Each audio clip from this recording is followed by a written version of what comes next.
Bu gece size dev bir imparatorluğun nasıl zirvedeyken hastalanmaya başladığını anlatacağım. 1566 yılının Eylül ayının 6. gecesi, Macar topraklarında bir çadırda tek bir mum yanıyordu. 71 yaşındaki adam karanlığa bakarak kendi kendine sordu. "Ben nerede hata yaptım?"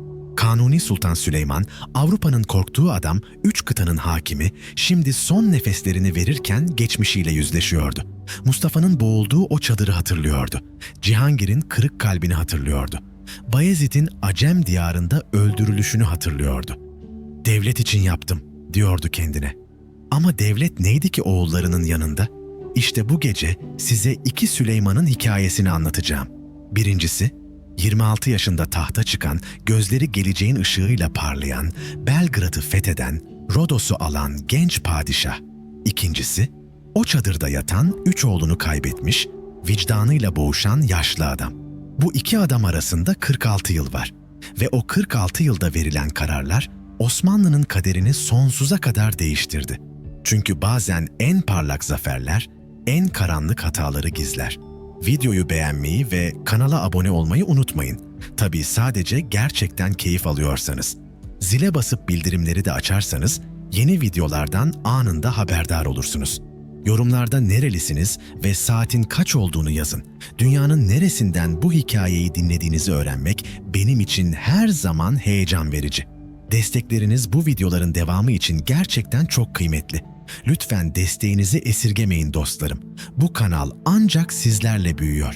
Şimdi ışıkları kısın, rahat bir pozisyon alın ve kulaklıklarınızı takın.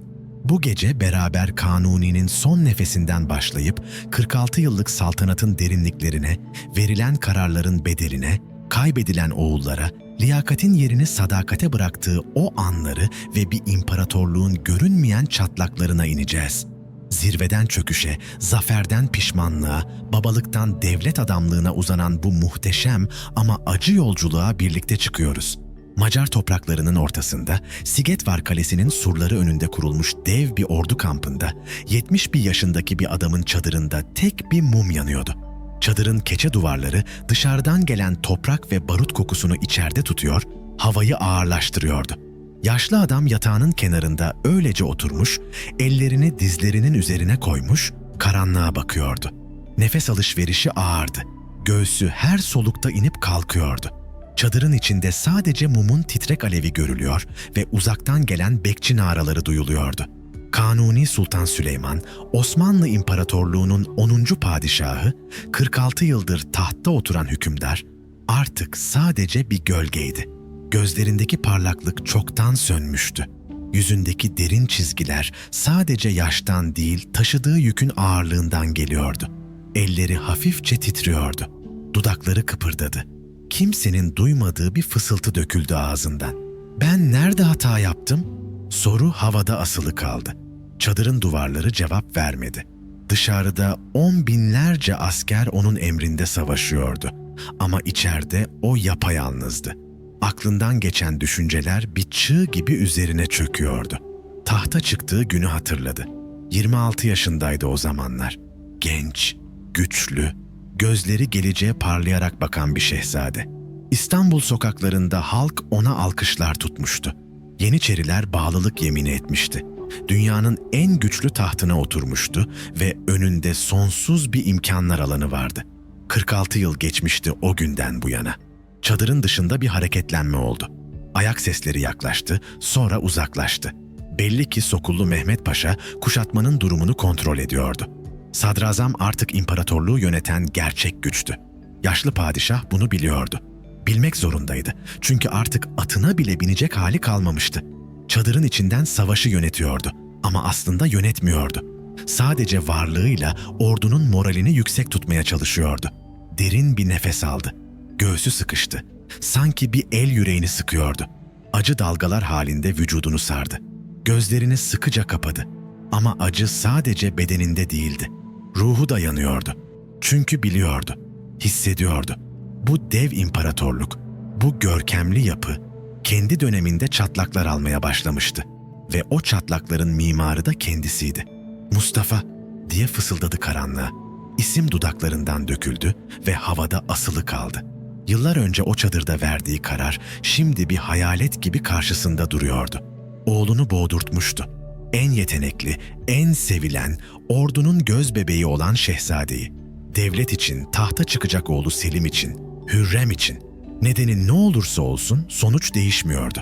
Mustafa ölmüştü ve onunla birlikte bir şeyler daha ölmüştü. Yaşlı padişah başını kaldırdı. Mum ışığı yüzündeki derin çizgileri daha da belirgin hale getiriyordu. Burnunun köprüsünden inen kırışıklar, ağzının kenarındaki düşmüş hatlar, gözlerinin altındaki koyu halkalar.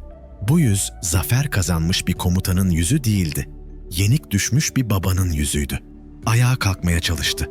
Vücudu ağırlığına dayanamadı. Dizleri bükülüverdi. Elini yatağın kenarına dayadı. Kendini zorlayarak doğruldu. Birkaç adım attı. Çadırın girişine vardı. Keçe perdeyi araladı. Dışarısı karanlıktı ama uzakta şafak sökmek üzereydi. Gökyüzünün doğu kenarı hafif bir gri renk almaya başlamıştı. Önünde Sigetvar Kalesi duruyordu. Küçük ve inatçı. Bir aydır kuşatma sürüyordu. 10 binlerce asker, yüzlerce top, sayısız mühimmat harcanmıştı. Ama kale hala düşmemişti. İçindeki birkaç bin savunucu dünyanın en güçlü ordusuna meydan okuyordu. Ve Süleyman bunu izliyordu. İçi boş bir gururla, anlamsız bir inatla. "Viyana'yı alamadım," diye mırıldandı. "Ama Zigetvar'ı alacağım." Cümle acı bir gülümsemeyle noktalandı. Ne kadar komikti. Hayatının en parlak döneminde Viyana surları önünde durdurulmuştu. Şimdi ise son nefesini Zigetvar gibi önemsiz bir kalenin önünde vermek üzereydi. Tarih böyle mi yazılırdı? Büyük padişahların sonu böyle mi olurdu? Keçe perdeyi bıraktı. Geri döndü. Çadırın içindeki yatağa doğru yürüdü. Her adım bir işkenceydi. Vücudu ağrıyordu. Kemikleri çatırdıyordu. Nefesi kesiliyordu. Ama durdu. Çadırın ortasında dikildi. Gözlerini kapadı ve zamanı geri sardı. 1520 yılı Eylül ayının 30. günüydü. İstanbul'un gökyüzü berraktı. Denizden gelen rüzgar şehri serinletiyordu. Topkapı Sarayı'nın avlularında yoğun bir hareketlilik vardı. Yavuz Sultan Selim vefat etmişti. Taht boştu ve tek varis Manisa'dan gelen 26 yaşındaki Şehzade Süleyman'dı. Genç şehzade saraya girdiğinde ilk hissettiği şey güçtü. Ham, saf, sınırsız güç. Etrafındaki herkes ona eğiliyordu. Devlet adamları sadakatlerini sunuyordu. Yeniçeriler bağlılık yemini ediyordu. Halk sokaklarda onun adını haykırıyordu. Bu kadar genç bir yaşta böyle bir güce sahip olmak insanı sarhoş ediyordu. Venedikli elçi Bartolomeo Contarini o günleri şöyle anlatmıştı. Sultan henüz 26 yaşında, uzun boylu ve zayıf ama dinç bir yapıya sahip. Yüzü kemikli ve ince, sakalı gür. Sultan dostça ve iyi huylu görünüyor. Söylentilere göre Süleyman adına layık, okumayı sever, bilgilidir ve sağlam yargılara sahiptir. Ama Avrupa henüz bilmiyordu. Bu genç padişah, tarihin en güçlü hükümdarlarından biri olacaktı. Önündeki 46 yıl Osmanlı İmparatorluğunu zirvesine taşıyacaktı. Ama aynı zamanda görmezden gelinen çatlakların da temeli atılacaktı. Süleyman tahta oturduğunda Osmanlı İmparatorluğu çoktan bir dev güçtü. Babası Yavuz Selim 8 yıllık kısa ama yıldırım gibi bir saltanatta imparatorluğun topraklarını 3 katına çıkarmıştı. Mısır'ı fethetmiş, Hicaz'ı ele geçirmiş, Mekke ve Medine'nin hakimiyetini almıştı. Artık Osmanlı sultanları aynı zamanda İslam dünyasının halifesiydi. Süleyman muazzam bir miras devralmıştı. İmparatorluğun sınırları 3 kıtaya yayılmıştı. Balkanlarda Tuna Nehri'nden Yunanistan'a kadar uzanan topraklar Osmanlı kontrolündeydi. Anadolu tamamen hakimiyet altındaydı. Suriye, Filistin, Mısır ve Hicaz yeni fethedilmiş bölgelerdi. Nüfus 12 milyonu buluyordu.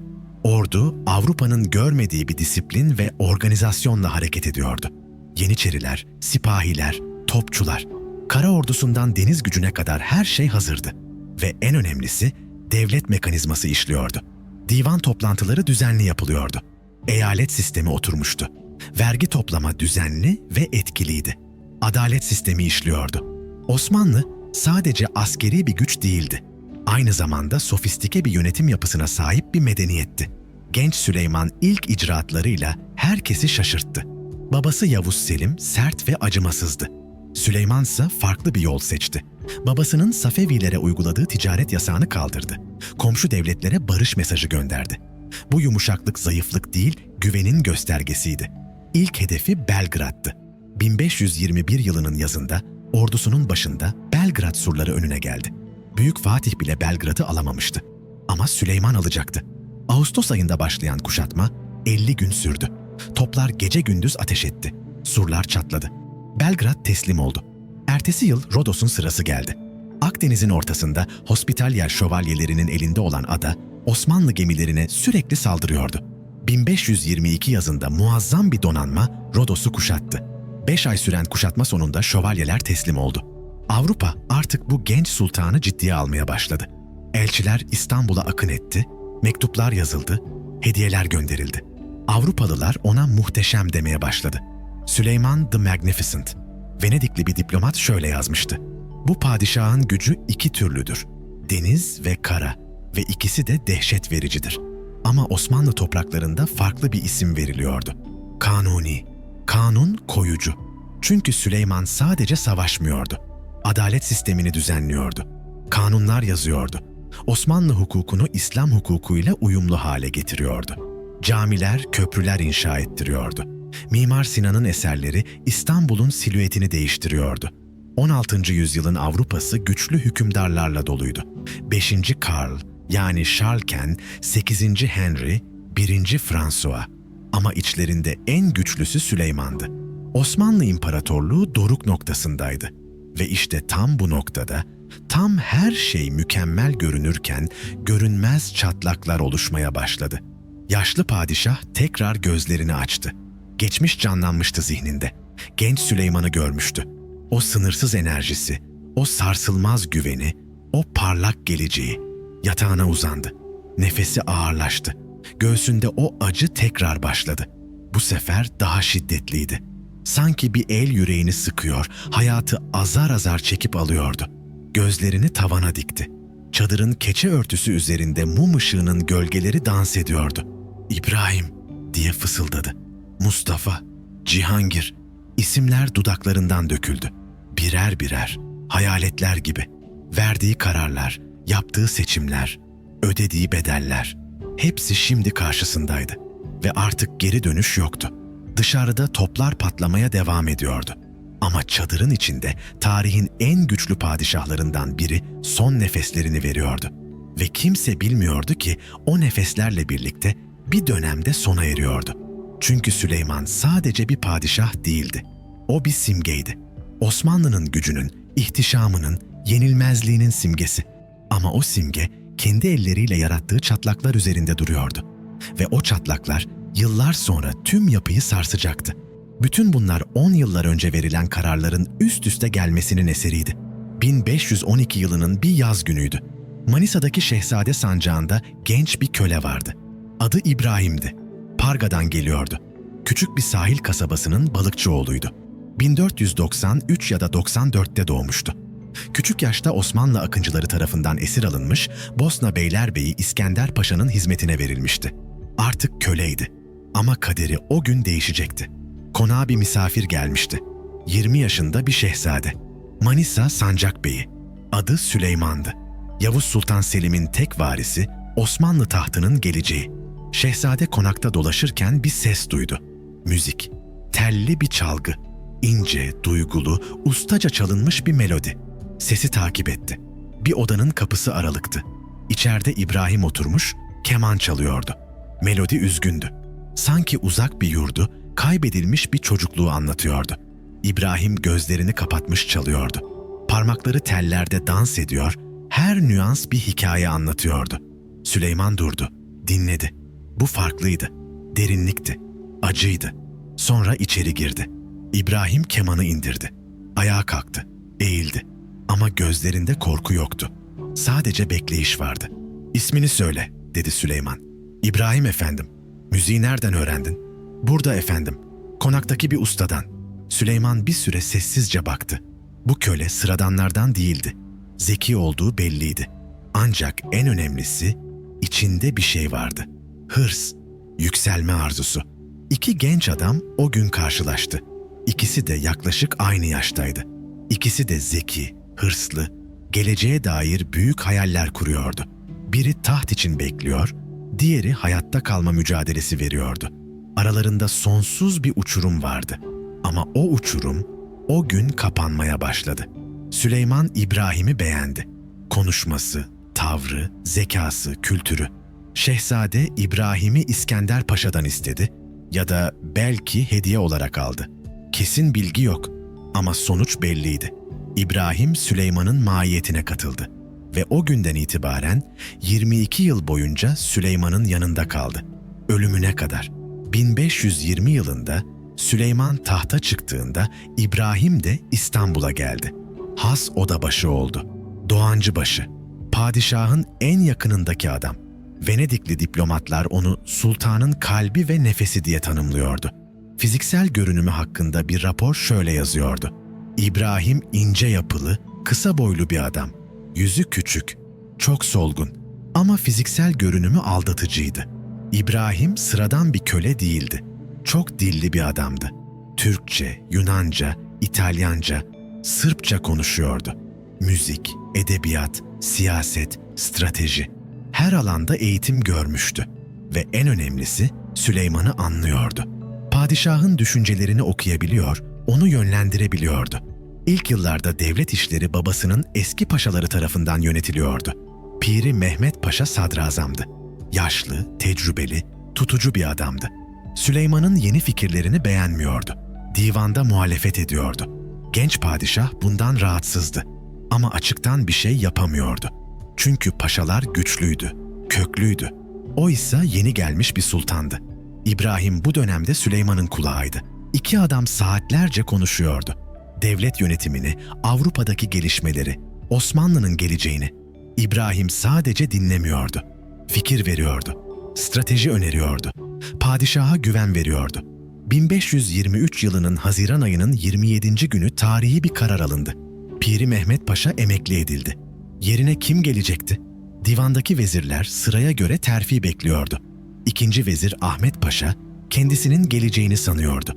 Ama Süleyman başka bir karar verdi. Has odabaşısı İbrahim'i doğrudan sadrazamlığa atadı. Divan şok oldu. Böyle bir şey görülmemişti. Gelenek çiğnenmişti. İbrahim henüz vezir bile değildi. Eyalet tecrübesi yoktu. Ordu komutanlığı yapmamıştı. Ama şimdi imparatorluğun ikinci adamıydı. Ahmet Paşa öfkeden deliye döndü. Divanda bağırdı, protesto etti. Ancak Süleyman daha tahta çıktığı gün otoritesinin sarsılmasına izin vermek istemedi. Ahmet Paşa'yı derhal merkezden uzaklaştırdı. Ona Mısır Beylerbeyliği görevi verdi. Bu nezaket dolu bir terfi değil, kuvvetli bir sürgündü. Ahmet Paşa da mecburen kabul etti. İçten içe hıncını biriktirerek İstanbul'dan ayrıldı. İbrahim ise sadrazam koltuğuna oturdu. O günden itibaren Osmanlı'nın altın çağı başladı. İbrahim sadece bir bürokrat değildi. Aynı zamanda bir komutan, bir diplomat, bir reformcuydu. İlk ciddi görevi 1524 yılında geldi. Ahmet Paşa Mısır'da isyan etti. Sultanlığını ilan etti. Kendi adına sikke bastırdı. Hutbe okuttu. El Melikül Mansur Sultan Ahmet unvanını aldı. Osmanlı için bu büyük bir krizdi. Mısır çok yeni fethedilmişti. Eğer Ahmet Paşa başarılı olsaydı tüm Memlük toprakları elden çıkabilirdi. Süleyman İbrahim'i Mısır'a gönderdi. Sadrazam 30 Eylül ayında 10 kadırgayla İstanbul'dan ayrıldı. Kış yaklaşıyordu. Deniz soğuktu. Gemiler Rodos'a kadar ilerleyebildi. Sonra karayolundan devam etti. Her şehirde durdu. Halkın şikayetlerini dinledi. Mısır'a vardığında Ahmet Paşa çoktan öldürülmüştü. Kendi adamları tarafından ihanet edilmiş, idam edilmişti. Ama Mısır karışıktı. Memlük beyleri hala güçlüydü. Aşiretler isyankar, askerler disiplinsiz. İbrahim 3 ay Kahire'de kaldı. Sabahları erkenden kalkıyor, akşama kadar çalışıyordu. Memlük beyleri, aşiret reisleri, tüccarlar, alimler. Herkesi dinledi, herkesin derdini öğrendi. Sonra sistematik olarak düzenlemeye başladı. Bu 3 ayda Mısır'ı yeniden düzenledi. Eski kanunları buldu, defterleri inceledi. Sonra yeni bir kanunname yazdı.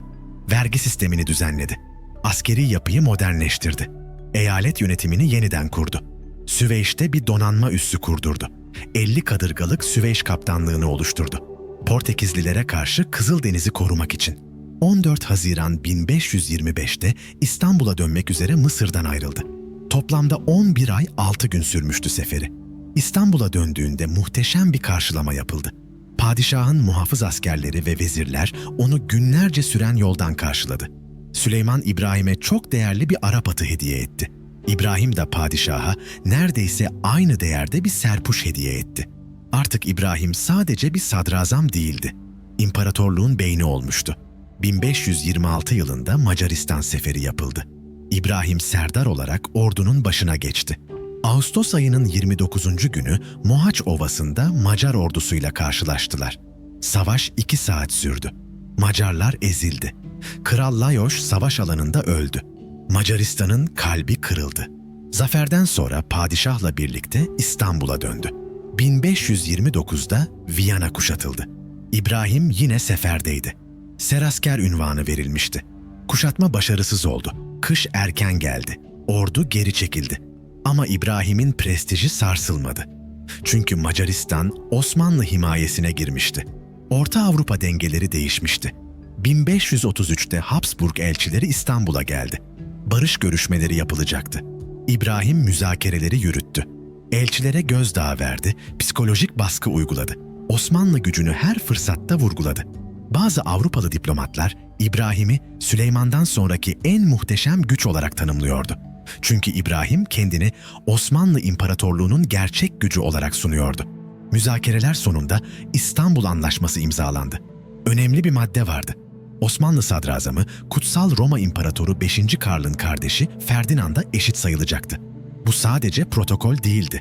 Psikolojik bir silah.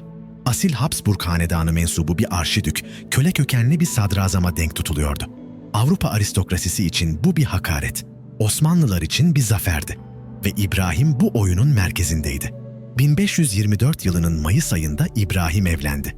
At meydanında görkemli bir düğün yapıldı. 2 hafta sürdü. Padişah tüm masrafları karşıladı. Gelini Hatice Sultan'dı. Süleyman'ın kız kardeşi. Bir hanedan üyesi bir devşirmeyle evleniyordu. Bu başlı başına devrimdi. Düğünden sonra İbrahim ve Hatice at meydanındaki saraya gitti. Saray muhteşemdi. Padişah tarafından İbrahim'e hediye edilmişti. Süleyman'ın kendi sarayının tam karşısındaydı. Her gün birbirlerini görebileceklerdi. İbrahim artık sadece sadrazam değildi. Aynı zamanda damat, hanedanın bir parçası olmuştu. İbrahim'in gücü artık somut hale gelmişti. Yıllık geliri 150 bin altındı. Sadrazamlık için 100 bin, Rumeli Beylerbeyliği için 50 bin. Böyle bir zenginlik tarihte çok az sadrazam görmüştü. İbrahim 13 yıl boyunca sadrazam kalacaktı. Bunun 6 yıl 11 aylık süresinde seraskerlik de yapacaktı. Osmanlı tarihinin en güçlü vezir-i azamlarından biri olacaktı. Ama güç sessiz düşmanlar doğurur. Divandaki eski paşalar İbrahim'i hiç benimsememişti. Devşirme kökenli, yabancı, tecrübesiz. İbrahim her gün padişahla yemek yiyordu. Saatlerce konuşuyordu. En özel kararlara ortak oluyordu. Paşalarsa divan toplantılarında görev alıyordu. Saray çevresinde de huzursuzluk vardı. İbrahim'in gücü artık protokolü aşmıştı. Elçilerle görüşmelerinde "Ben karar veririm, benim elimde kudret var," diyordu. Serasker Sultan demişti kendine. Sarayının bahçesine heykeller diktiriyordu. "Put dikici," diye hicvediliyordu. Hala gavur kalmış fısıltıları yayılıyordu. Ama asıl tehlike başka yerden geliyordu. Haremden. Hürrem Sultan Süleyman'ın gözdesi yavaş yavaş sahneye çıkıyordu. Köle bir cariye olarak gelmişti saraya. Ama zekası, güzelliği, çekiciliği ile padişahın kalbini fethetmişti. Süleyman ona aşıktı. Haseki unvanını almıştı. Çocuklar doğurmuştu. Ve artık sadece bir cariye değildi. Süleyman'ın kulağıydı. Hürrem, İbrahim'i tehdit olarak görüyordu. Çünkü İbrahim, Şehzade Mustafa'yı destekliyordu. Mustafa, Süleyman'ın ilk oğluydu. Mahidevran Sultan'ın oğlu. Hürrem'in rakibi. Eğer Mustafa tahta çıkarsa, Hürrem'in çocukları tehlikede olacaktı. Ve İbrahim, Mustafa'nın en güçlü destekçisiydi. Hürrem sessizce çalışmaya başlamıştı. İbrahim'in aleyhinde fısıltılar, küçük sözler, ince imalar. Süleyman'ın kulağına kuşkular fısıldayarak, sabırla, ustalıkla, Çünkü biliyordu ki İbrahim'i bir anda devirmek mümkün değildi. Ama yavaş yavaş, damla damla güveni aşındırmak mümkündü. İbrahim farkında değildi ya da farkında olup umursamıyordu. Çünkü kendini dokunulmaz hissediyordu. Süleyman ona and içmişti. "Saltanatım boyunca seni öldürmeyeceğim," demişti. 1536 yılının Mart ayıydı. İbrahim 13. yılını sadrazam olarak doldurmuştu. Fransızlarla yeni bir antlaşma hazırlıyordu. Her şey normaldi. İbrahim o günlerde henüz bilmiyordu. Kendini dokunulmaz hissediyordu. Süleyman'ın andı onu koruyordu. Ama sarayın derinliklerinde bir kadın sessizce çalışıyordu. Ve o kadın İbrahim'den çok daha tehlikeliydi. Çünkü İbrahim devlet adamıydı. Ama Hürrem duygularla savaşıyordu. Sarayda görünmez bir huzursuzluk yükseliyordu. Perdeler arkasında fısıltılar dolaşıyordu. İbrahim yükseldikçe düşmanları da çoğalıyordu. Ve hiç kimse bilmiyordu ki en büyük tehlike en yakın yerden gelecekti. 1536 yılının Mart ayının 14. günüydü. Ramazan ayının 19. günü. İstanbul'da hava ılıktı. Bahar geliyordu. Topkapı Sarayı'nın avlularında normal bir gün başlıyordu. Vezirler divana gidiyordu. Ulema görevlerini yapıyordu. Askerler nöbet tutuyordu. Her şey olağandı. At meydanındaki muhteşem sarayda İbrahim Paşa uyandı. 41 yaşındaydı. Osmanlı'nın en güçlü ikinci adamıydı. O sabah aynaya baktığında ne gördü? Yorgun bir yüz, derin çizgiler ama hala güçlü bir bakış. Gücüne inanan bir adam. Pencereden dışarı baktı. Karşıda Topkapı Sarayı duruyordu. Süleyman'ın sarayı. Yıllardır her gün görüyordu. Her sabah uyandığında ilk gördüğü şey oydu. Simgeydi. Gücün, dostluğun, her şeyin simgesi. Hizmetkarlar geldi. Kahvaltı getirdiler. İbrahim yedi. Sonra işe başladı. Belgeler vardı. Fransız kapitülasyonları. Jean de la Forêt ile görüşme notları. İmzalanması gereken fermanlar. Her gün böyleydi. Sabahtan akşama kadar devlet işleri. 13 yıldır böyleydi. Fransızlarla kapitülasyon anlaşması üzerinde çalışıyordu. Fransa Kralı 1. François'nın elçisi Jean de la Forêt ile görüşmeler sürüyordu. Önemli bir anlaşmaydı. Osmanlı ile Fransa arasında ticaret hakları, Habsburglara karşı ittifak. İbrahim bu işi bitirmek istiyordu. Gün boyunca toplantılar yaptı. Belgeler imzaladı. Emirler verdi. Akşam yaklaşırken bir haber geldi. Padişah onu iftar yemeğine çağırıyordu. Saraya, Topkapı'ya. İbrahim için bu normal bir şeydi. Süleyman'la sık sık yemek yerdi. 22 yıldır her gün görüşüyorlardı. Arkadaş, hatta kardeşlerdi. İbrahim hazırlandı. Görkemli kaftanını giydi. Saraya gitti. Topkapı Sarayı'nın koridorları sessizdi. Akşam namazı vakti yaklaşıyordu. Güneş batıyor, gölgeler uzuyordu. İbrahim yürüdü. Adımları mermer zeminde yankılanıyordu. Muhafızlar selam durdu. Her şey normaldi. Ama garip bir hava vardı. Sessizlik fazla ağırdı. Süleyman'ın odasına vardı. İçeri girdi. Padişah orada bekliyordu. İki adam selamlaştı. Oturdular. İftar sofrası hazırdı. Yemekler, meyveler, şerbetler. Her şey ihtişamlıydı. Ama atmosfer tuhaftı. Süleyman konuşuyordu ama gözleri uzaktaydı. Ezan okundu. Oruçlarını açtılar. Yemek boyunca konuştular. Fransız anlaşmasından bahsettiler. Devlet işlerinden, Avrupa'dan. İbrahim normal konuştu. Planlarını anlattı. Fikirlerini paylaştı. Süleyman dinledi. Başını salladı. Ama yüzünde bir ifade vardı. Bir kararlılık, bir hüzün. İkisi de. 22 yıllık dostluk o masadaydı. Manisa'dan beri, çocukluktan beri. Kaç savaşa birlikte gitmişlerdi. Kaç zorluk atlatmışlardı. Kaç zafer kazanmışlardı. Şimdi bu sofrada son kez karşı karşıya oturuyorlardı. İbrahim biliyor muydu? Bazı rivayetler der ki biliyordu. Mektuplarında yazmış. Ama yine de kalmış. Çünkü Süleyman'a sadıkmış. Çünkü kaçmak onuruna sığmazmış. Yemek bitti. İki adam ayağa kalktı. Bir an, kısa bir an gözleri buluştu. O anda ne geçti aralarında? Veda mı? Özür mü? Pişmanlık mı? Yoksa sadece boşluk mu? Bilmiyoruz. Hiçbir zaman bilemeyeceğiz. Huzurdan çekilebilirsin, dedi Süleyman. İbrahim eğildi. Selam verdi. Odadan çıktı. Koridora yürüdü. Kendi odasına gitti. Sarayda kendisine ayrılan eski odasına. Kapıyı kapattı. Yatağına uzandı. Ve bilmiyordu ki bu son akşamıydı. Gece ilerledi. Saray sessizleşmişti. Dışarıda ay parılıyordu. Yıldızlar gökyüzünde yanıyordu. Kandiller sönmüştü. Sadece muhafızların meşaleleri yanıyordu. İbrahim'in odasının kapısı sessizce açıldı. Menteşeler gıcırdamadı. Ayak sesleri duyulmadı. İçeri 4 adam hayalet gibi girdi. Dilsiz cellatlar. Konuşamayan, duyuramayan adamlar. Yıllardır sarayın en karanlık işlerini yapan adamlar. Ellerinde bir kement vardı. İpek bir ip. Güçlü, dayanıklı. Boğmak için yapılmış. İbrahim uyuyordu. Nefesi düzenliydi. Belki rüya görüyordu. Belki Parga'yı, Manisa'yı, zirvede olduğu günleri. Bilmiyoruz. Cellatlar yatağa yaklaştı. Sessizce, yavaşça. Bir işaret verdiler birbirlerine. Sonra bir anda hareket ettiler. İbrahim uyandı. Gözlerini açtı. İlk gördüğü şey üzerine eğilen 4 gölgeydi. O anda her şeyi anladı. Kavga başladı. Kısa ama şiddetli. İbrahim güçlü bir adamdı. Direndi. Kollarını salladı. Tekme attı. Bağırdı. Ama 4 cellata karşı bir adam ne yapabilirdi? Kement boynuna geçirildi. Sıkıldı. İbrahim nefes almaya çalıştı. Alamadı. Elleriyle kementi çekmeye çalıştı. Çekemedi. Gözleri karardı. Akciğerleri yandı. Dünya döndü. Ve sonra her şey bitti. Sabah olduğunda İbrahim Paşa'nın cesedi odasındaydı. Üzerinde dövüş izleri vardı. Şiddetli bir mücadele olmuştu. Ceset siyah bir ata yüklendi. At meydanındaki sarayına götürüldü. Oradan defnedildi. Nereye? Kimse kesin olarak bilmiyor. Bazıları Galata'daki Canfeda tekkesi der. Bazıları Ok Meydanı der. Mezarının yeri bilinmiyor. İşaret yok. Taş yok. Hiçbir şey yok. Sanki hiç yaşamamış gibi. Bu tesadüf değildi. Osmanlı'da 3 seviye ceza vardı. İdam edilip mezara konulmak, idam edilip sessizce gömülmek ve en ağırı tarihten tamamen silinmek.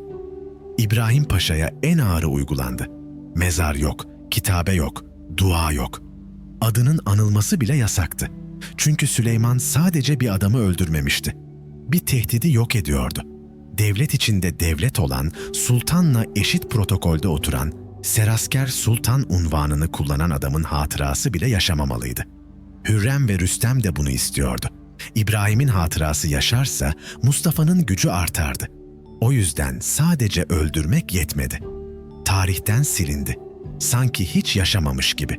Süleyman o gece odasında oturuyordu. Sessizce, hareketsizce, gözleri boşluğa bakıyordu. Pencereden karanlığa bakıyordu. Ay görünüyordu. Dünya dönüyordu. Ama onun içinde bir şey durmuştu. Ne düşünüyordu? Pişman mıydı? Belki. Korkuyor muydu? Belki. Rahatlamış mıydı? Belki. Yoksa sadece boşluk mu hissediyordu? 22 yıllık bir dostluğun bittiği gecede insan ne hisseder? Tarihin en güçlü padişahı, en yakın dostunu öldürtmüştü. Şimdi ne hissediyordu? Bilmiyoruz.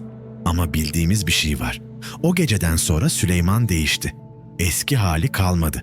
Daha içine kapanık oldu. Devlet işlerinden az da olsa uzaklaştı. Şiirler yazdı. Dostluk, güven, ihanet üzerine. 20 yıl sonra bile şiirlerinde İbrahim'den bahsediyordu. Açıkça değil ama o olduğu belliydi. "Dostum nerede?" diye soruyordu satırlar arasında. "Güvendiğim adam nerede?" Cevabı biliyordu. Kendisi vermişti o cevabı. Ertesi gün divan toplandı. Sadrazam koltuğu boştu. Vezirler sessizce oturdu. Kimse konuşmadı. Herkes biliyordu. İbrahim gitmişti ve hiç kimse neden sorgulamadı. Çünkü sormak da ölümdü. Ayas Mehmet Paşa yeni sadrazam oldu. Ama o İbrahim gibi değildi. Kimse İbrahim gibi değildi. İbrahim'in gücü, nüfuzu, vizyonu hepsi onunla gitti. Osmanlı tarihçileri sonradan yazacaktı. İbrahim'in ölümünden sonra devlet işlerinin dinamizmi zayıfladı. İmparatorluk artık aynı hızla karar alamıyordu artık. İbrahim'in tüm malları müsaade edildi. Muhteşem sarayı, zenginlikleri, köleleri, her şey devlete geçti. Hatice Sultan dul kaldı. Oğlu Mehmet Şah yetim kaldı. 3 yıl sonra o da öldü. Hastalıktan. 10 yaşındaydı belki. Figani İbrahim'i put dikici diye hicvetmişti. İbrahim onu idam ettirmişti. Şimdi İbrahim de gitmişti. Tarihin acı ironiyesi. Cihana iki İbrahim geldi. Biri put kırdı, biri put dikti. Şair bunu yazarken bilmiyordu ki ikinci İbrahim de kırılacaktı. Neden öldürüldü İbrahim? Tarihe sorarsanız 10 farklı cevap alırsınız. Irakayn seferinde Serasker Sultan unvanını kullandı derler. Sultan unvanı padişaha aitti. İbrahim onu kullanarak sınırı aştı. Süleyman bunu bir meydan okuma gördü. Defterdar İskender Çelebi'yi öldürttü derler. Bağdat'ta haksız yere. İskender Çelebi son sözlerinde İbrahim'i ihanetle suçladı. Bu söz Süleyman'ın kulağına ulaştı. Tohum ekildi. Hürrem Sultan entrika kurdu derler. Şehzade Mustafa'yı desteklediği için İbrahim'i düşman gördü. Süleyman'a fısıldadı. Sabırla, ustalıkla, güveni aşındırdı. Aşırı güçlendi derler. Gerçek güç bende, dedi elçilere. Padişah gibi davrandı. Kibir onu yıktı. Süleyman korktu derler. İbrahim çok güçlüydü. Belki bir gün tahtı tehdit edebilirdi. Hangisi doğru? Hepsi, hiçbiri. İbrahim'in sonu çok sebepli bir çöküştü. Güç, korku, entrika, kibir. Hepsi bir araya geldi. Ve bir Mart gecesi her şey bitti. İbrahim Paşa makbuldü. Gözde, sevilen. Sonra maktul oldu. Öldürülen. İsmi değişti. Ama gerçek hiç değişmedi. O Osmanlı'nın en parlak döneminin mimarlarından biriydi. Mısır'ı düzenledi. Macaristan'ı fethetti. Avrupa'yla müzakere etti. Fransa'yla anlaşma yaptı. 13 yıl boyunca imparatorluğun beyni oldu. Süleyman'ın sağ kolu, devletin direği, kolonuydu. Ama o gece kolon yıkıldı. Ve kimse henüz bilmiyordu ki bu yıkılış Osmanlı yönetim sisteminin ruhunda açılan ilk büyük çatlak oldu. Çünkü İbrahim'den sonra Osmanlı hiçbir zaman aynı olmadı. Liyakat sistemi zarar gördü. Sadrazamlar padişaha bu kadar yakın olamadı. Devlet işleri bu kadar verimli yürümedi. Tarihçiler tartışır. İbrahim kalsaydı ne olurdu? Mustafa ölür müydü? Selim tahta çıkar mıydı? Bilmiyoruz. Ama şu kesin, o Mart gecesinden sonra bir şeyler kırıldı ve bir daha hiç eskisi gibi olmadı. İbrahim Paşa 41 yıl yaşadı. 13 yıl sadrazam oldu ve bir gecede silindi. Mezarı kayıp, anıtı yok. Sadece bir saray kaldı. Bugün müze, turistler geziyor ama çoğu bilmiyor bu sarayın sahibini. Tarih böyle işler. Kazananlar yazıyor, kaybedenler unutuluyor. İbrahim kaybetti ama hikayesi kaldı. Çünkü o bir simgeydi. Gücün zirvesi ve çöküşün derinliği. 1536 yılının Mart ayının 15. günü sabahı İstanbul uyandığında İbrahim Paşa yoktu. Osmanlı İmparatorluğu bir kolonunu kaybetmişti ve hiç kimse henüz tam olarak ne kaybettiklerini bilmiyordu. İbrahim'in ölümü sadece bir sadrazamın sonu değildi. Osmanlı devlet geleneğinin kırıldığı andı. Çünkü o günden sonra hiçbir sadrazam İbrahim kadar güçlü olamadı. Süleyman artık kimseye o kadar güvenmedi. Liyakat yerine sadakat, yetenek yerine itaat geldi. Kanuni'nin iç çöküşü o Mart gecesi başladı. 1536 yılının Mart ayının 16. günüydü.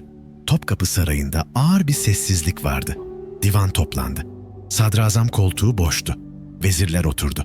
Hiç kimse konuşmadı. Herkes bir şey bekliyordu. Ama ne bekliyordu bilmiyorlardı. O gün kimse fark etmedi. Ama Osmanlı'da bir devir kapanmış, yeni bir devir açılmıştı. Devlet artık eskisi gibi olmayacaktı. Divan hareme kayıyordu. Ve bu dönüşümün arkasında bir kadın vardı. Hürrem Sultan. 14 yaşındayken Ukrayna'dan esir alınmıştı. Kırım Tatarlarının baskınında yakalanmış, köle olarak satılmıştı. Ailesini, yurdunu, her şeyini kaybetmişti. İstanbul'a getirildiğinde sadece bir cariyeydi. Binlerce cariyeden biri. Hiçbir şeyi yoktu. Gücü yoktu. Geleceği yoktu. Ama zekası vardı. Hürrem Sultan'ın yükselişi, tarihin en olağanüstü hikayelerinden biridir. Çünkü o sadece güzelliğiyle değil, aklıyla yükseldi. Osmanlı Sarayı bir satranç tahtasıydı. Hürrem bu tahtada 10 yıllarca oyun oynadı ve hiç yenilmedi. Saraya girdiğinde Süleyman'ın gözüne girdi. Neşeliydi, gülüyordu. Hürrem adını bu yüzden aldı. Neşeli, güler yüzlü.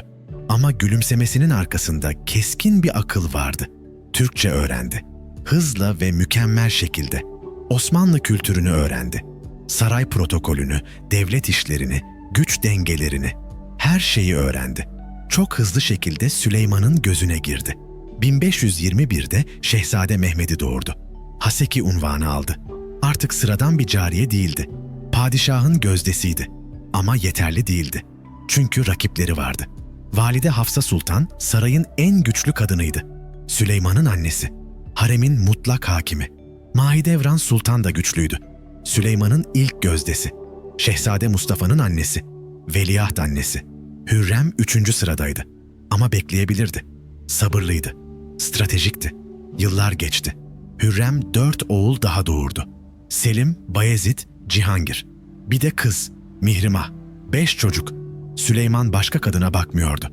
1533'te Mahidevran Sultan oğlu Mustafa'nın yanına gönderildi. Manisa'ya.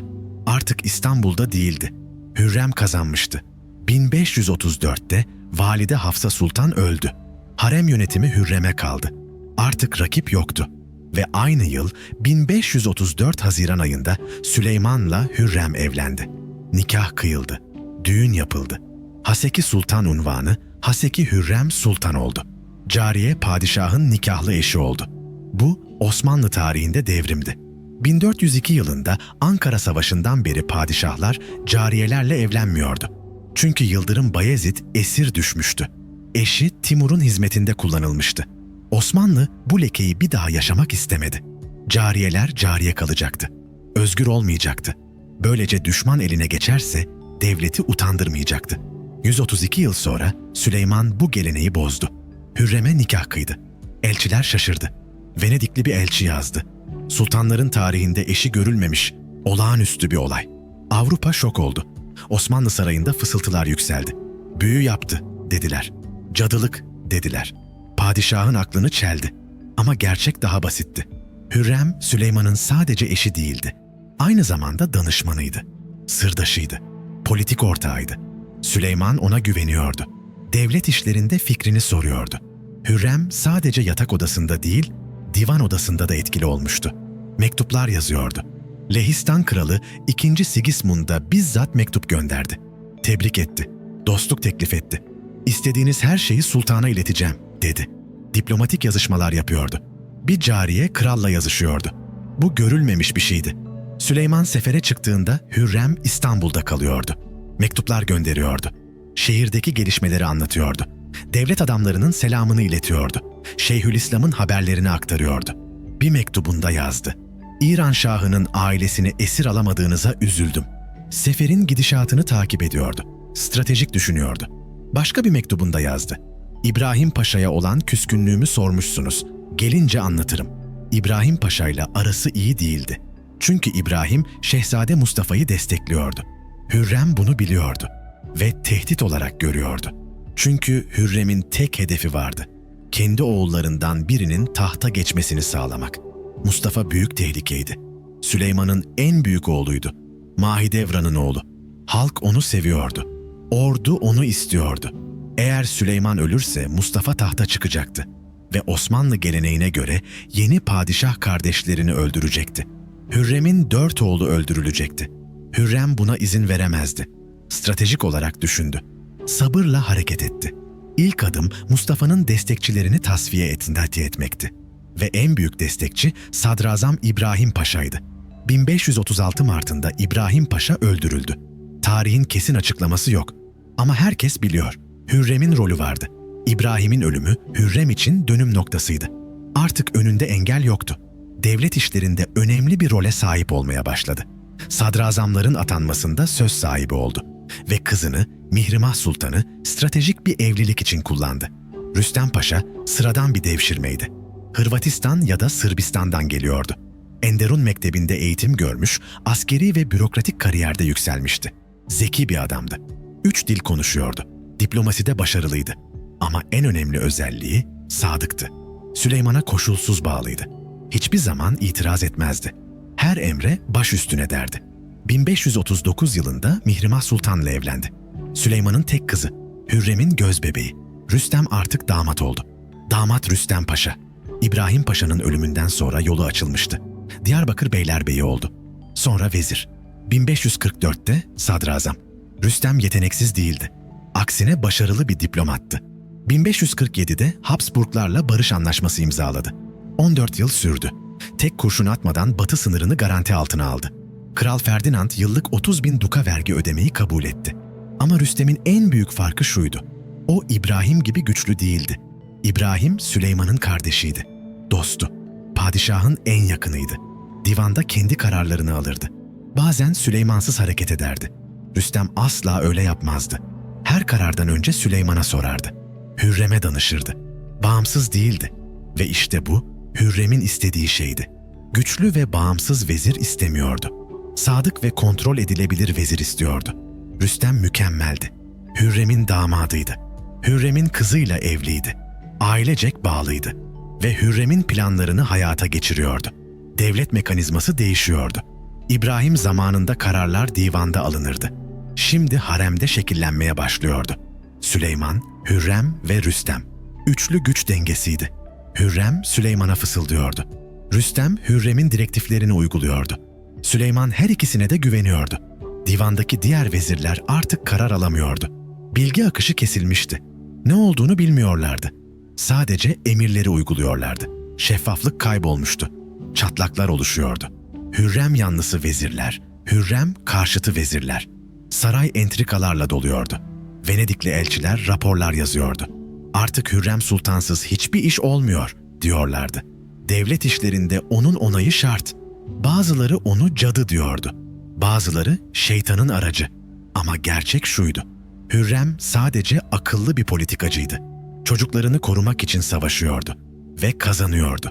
1541'de büyük bir hareket yaptı. Eski saraydaki haremi Topkapı Sarayı'na taşıttı. Rivayete göre eski sarayda şüpheli bir yangın çıktı. Hürrem fırsatı değerlendirdi. Harem Topkapı'ya taşınmalı, dedi. Süleyman kabul etti. Artık harem devlet merkezindeydi. Aynı binada. Koridorlar birbirine bağlıydı. Hürrem divana birkaç adım uzaklıktaydı. Osmanlı tarihinde ilk kez kadınlar siyasetin tam ortasındaydı. Sadece arka planda değil, aktif olarak Hürrem diplomatlarla görüşüyordu. Mektuplar yazıyordu. Sadrazam atamalarını etkiliyordu. Şehzadelerin atamalarını yönlendiriyordu. Devlet bütçesinden pay alıyordu. Vakıflar kuruyordu. Camiler, imaretler, medreseler inşa ettiriyordu. Ve en önemlisi Şehzade Mustafa'yı gözden düşürmeye çalışıyordu. Hürrem biliyordu ki Mustafa yaşadığı sürece kendi çocukları güvende değildi. Sabırla çalıştı. Rüstem'le birlikte plan yaptı. Söylentiler yaydı. Mustafa isyan hazırlığında, dediler. Babasını tahttan indirmek istiyor. Süleyman'a sahte mektuplar, raporlar sundular. Şüphe tohumları ektiler. Süleyman yaşlanıyordu. 60 yaşındaydı. Yorgundu, babasını hatırlıyordu. Yavuz Sultan Selim, babası 2. Bayezid'i tahttan indirmişti. Acaba Mustafa da aynısını yapacak mıydı? Hürrem'in fısıltıları etkili oluyordu. Rüstem'in raporları inandırıcıydı. 1553 yılında Süleyman, İran seferine çıktı. Mustafa'yı da çağırdı. Ereğli'ye, ordugâha, babanla görüşmeye gel, dedi. Mustafa gitti ve bir daha dönmedi. Ama bu hikaye bir sonraki bölümün konusu. Şimdilik 1540'lı yılların ortasında Hürrem zirvede. Gücü mutlak, Süleyman'ın kulağı, devletin gölge gücü, kadınlar saltanatının kurucusu. Osmanlı değişmişti. Liyakat değil, sadakat önemliydi. Tecrübeli paşalar değil, güvenilir damatlardı yükselenler. Ve bu sistem 100 yıl sürecekti. Kadınlar saltanatı diye anılacaktı. Hürrem bu çağı açan kadındı. Tarih onu farklı değerlendirdi. Bazıları cadı dedi, bazıları kahraman. Ama gerçek şu, Hürrem Sultan zamanının en zeki politikacılarından biriydi. Bir esir cariyeden imparatorluğun gerçek gücüne yükseldi. Mektuplarla, fısıltılarla, sabırla. Hiç orduya çıkmadı. Hiç divan toplantısına girmedi. Ama Osmanlı'nın kaderini değiştirdi. Ve işte Osmanlı'nın duraklamasının tohumlarından biri de burada ekildi. Çünkü devlet artık liyakatle değil sadakatle yürüyordu. Sistem bozuluyordu. Yavaşça, görünmezce ama kesin olarak. Devlet artık haremde şekilleniyordu. İbrahim Paşa'nın idamından bu yana 19 yıl geçmişti. Hürrem Sultan iktidarının zirvesindeydi. Rüstem Paşa sadrazamdı. Ama bir tehdit vardı hala. Amasya'da. Bir şehzade. Süleyman'ın en büyük oğlu Mustafa. 1553 yılının bahar ayında Amasya Sarayı'nın taş koridorlarında 38 yaşındaki şehzade Mustafa sabah namazından sonra pencere kenarında durmuş uzaklara bakıyordu. Yeşil ırmağın kıyılarında ağaçlar yapraklarını açmıştı. Bahar gelmiş tabiatı canlandırmıştı ama Mustafa'nın içinde bir huzursuzluk vardı. Yıllar geçtikçe büyüyen bir endişe. Uzun boyluydu, geniş omuzluydu. Dedesi Yavuz Sultan Selim'e benziyordu yüz hatları ve duruşuyla. Sakalı siyahtı, henüz ak düşmemişti. Gözleri keskin ve uyanıktı. Her hareketi disiplinli ve karalıydı. 20 yıldır sancak beyliği yapıyordu. Önce Manisa'da 8 yıl, sonra Amasya'da 12 yıl ve hala tahta hem çok yakın hem çok uzaktı. Annesi Mahidevran Sultan yaşlanmıştı artık. Saçları ağarmış, yüzünde kederli çizgiler belirmişti. Ama oğlunun yanından hiç ayrılmamıştı. Her gün ona destek olur, sarayın işlerinde yardımcı olur, gelen haberleri birlikte değerlendirirlerdi. Mustafa ona sonsuz saygı duyardı. Annesinin acısını bilirdi çünkü o da aynı acıyı yaşıyordu. Gözden düşmüş olmanın, unutulmuş olmanın, tehdit altında olmanın acısını. Sabah sohbetlerinde Mahidevran bazen şöyle derdi: "Oğlum, seni buraya sürgüne gönderdiler ama sen yılma. Halk seni seviyor. Asker sana bağlı. Allah adaleti gösterir." Mustafa sessizce dinlerdi ama yüreğinde şüphe büyüyordu. Acaba Allah adaleti gösterecek miydi gerçekten? Amasya Mustafa'nın 12 yıllık eviydi artık. Bu şehirde adalet dağıttı. Halkın dertlerini dinledi. Her cuma günü halka açık divan tuttu. Pazartesi günleri şairlerle sohbet ederdi. Senayi gelir şiir okurdu. Sururi tasavvuf konuşurdu. Şikari tarih anlatırdı. Mustafa da şiir yazardı. Muhlisi mahlasını kullanırdı. Duygularını kelimelerle ifade ederdi. Bir gazelinde yazmıştı: "Gurbette kaldım ben ki sultanoğluyum. Babamdan uzak düştüm ki onun ilk evladıyım." Şiirleri belki çok parlak değildi. Kaynaklar öyle söylerdi ama içten ve samimiydi. Çarşamba günleri alimleri kabul ederdi. Dini meseleleri tartışırdı. İlim adamlarına saygı gösterirdi. Perşembe günleri askerleriyle meşgul olurdu. Talim yaptırırdı. Savaş stratejileri öğretirdi. Disiplin ve sadakat aşılardı. Mustafa mükemmel bir yöneticiydi. Adaletliydi, bilgiliydi, güçlüydü. "Gerçek padişah Şehzade Mustafa'dır," derlerdi çarşılarda. "Yavuz'un torunu," derlerdi kahvehanelerde. "Fatih'in varisi," derlerdi camilerde. Venedikli elçi Bernardo Navagero 1553'te bir rapor yazmıştı. Şehzade Mustafa olağanüstü yetenekli, halk tarafından çok seviliyor, askerler onu gelecek padişah olarak görüyor. Eğer tahta çıkarsa Osmanlı daha da güçlenecek. Avusturyalı elçi Busbek de yazmıştı yıllar önce. Süleyman'ın Mustafa adında bir oğlu var. Hayranlık verici şekilde eğitimli ve tedbirli. 24-25 yaşlarında yönetmeye hazır, Allah böyle güçlü bir barbarlığın bize yaklaşmasına izin vermesin. Avrupa Mustafa'dan korkuyordu. Osmanlı ordusu Mustafa'yı istiyordu. Ama Topkapı Sarayı'nda bir kadın vardı ki Mustafa'dan daha çok korkuyordu. Hürrem Sultan. 1548 yılında Süleyman Acem seferine çıktığında şehzadelerini farklı görevlere yerleştirmişti. Selim Edirne'ye gönderildi Rumeli muhafazası için, Bayezid Karaman'da bekledi. Cihangir İstanbul'da kaldı. Ve Mustafa çağrıldı sefere katılması için. Yıllar sonra ilk kez babasıyla görüşecekti. Amasya'dan hareket etti. Orduya katıldı. Süleyman'ın huzuruna çıktı. Babası yaşlanmıştı. Yüzünde yorgunluk vardı. Gözlerinde soğukluk vardı ama yine de babasıydı. Mustafa el öptü, saygı gösterdi. Birkaç gün sefere katıldı. Yeniçeriler onu gördüklerinde sevinçten haykırdılar. "Şehzade Mustafa, gerçek padişahımız!" Komutanlar gelip selam verdiler. Paşalar saygıyla eğildiler. Askerler arasında fısıltılar yükseldi. "İşte Yavuz'un torunu, işte gelecek sultan." Bu sevgi, bu coşku, bu umut Mustafa için hem güç hem lanetti. Çünkü sarayda biri her şeyi izliyordu. Rüstem Paşa, Hürrem Sultan'ın damadı, Mihrimah Sultan'ın kocası, sadrazam. Rüstem her bakışı not etti, her alkışı işitti, her fısıltıyı kaydetti ve raporlar hazırladı İstanbul'a. Asker Mustafa'ya çok bağlı, tehlikeli bir durum, kontrol altına alınmalı. Hürrem bu raporları okuyunca içi daraldı. Çünkü biliyordu ki Mustafa tahta çıkarsa kendi oğulları Selim ve Bayezid öldürülecekti. Osmanlı geleneği buydu. Hürrem evlatlarını korumak için savaşıyordu. Bir anne olarak hayatta kalmak için ve bunun tek yolu Mustafa'yı tahttan uzaklaştırmaktı. Rüstem Paşa ve Hürrem Sultan gizli toplantılar yaptılar. Plan yapıldı. Tuzak kuruldu. Rüstem bir kuyumcu buldu. Mustafa'nın mührünün aynısını yaptırdı. Sahte mektuplar hazırladı. İran Şahı Tahmasp'a gönderildi bu mektuplar. Mustafa'nın imzasıyla. Babam yaşlandı. Ben tahta geçmek istiyorum. Eğer yardım edersen seninle barış yaparım. Şah'tan da cevap yazıldı. Bu da sahteydi tabii. Kabul ediyorum. Sen padişah olursan Safevi ile Osmanlı barış yapar. Bu mektuplar Süleyman'a sunuldu. Süleyman okuduğunda elleri titredi. İhanet.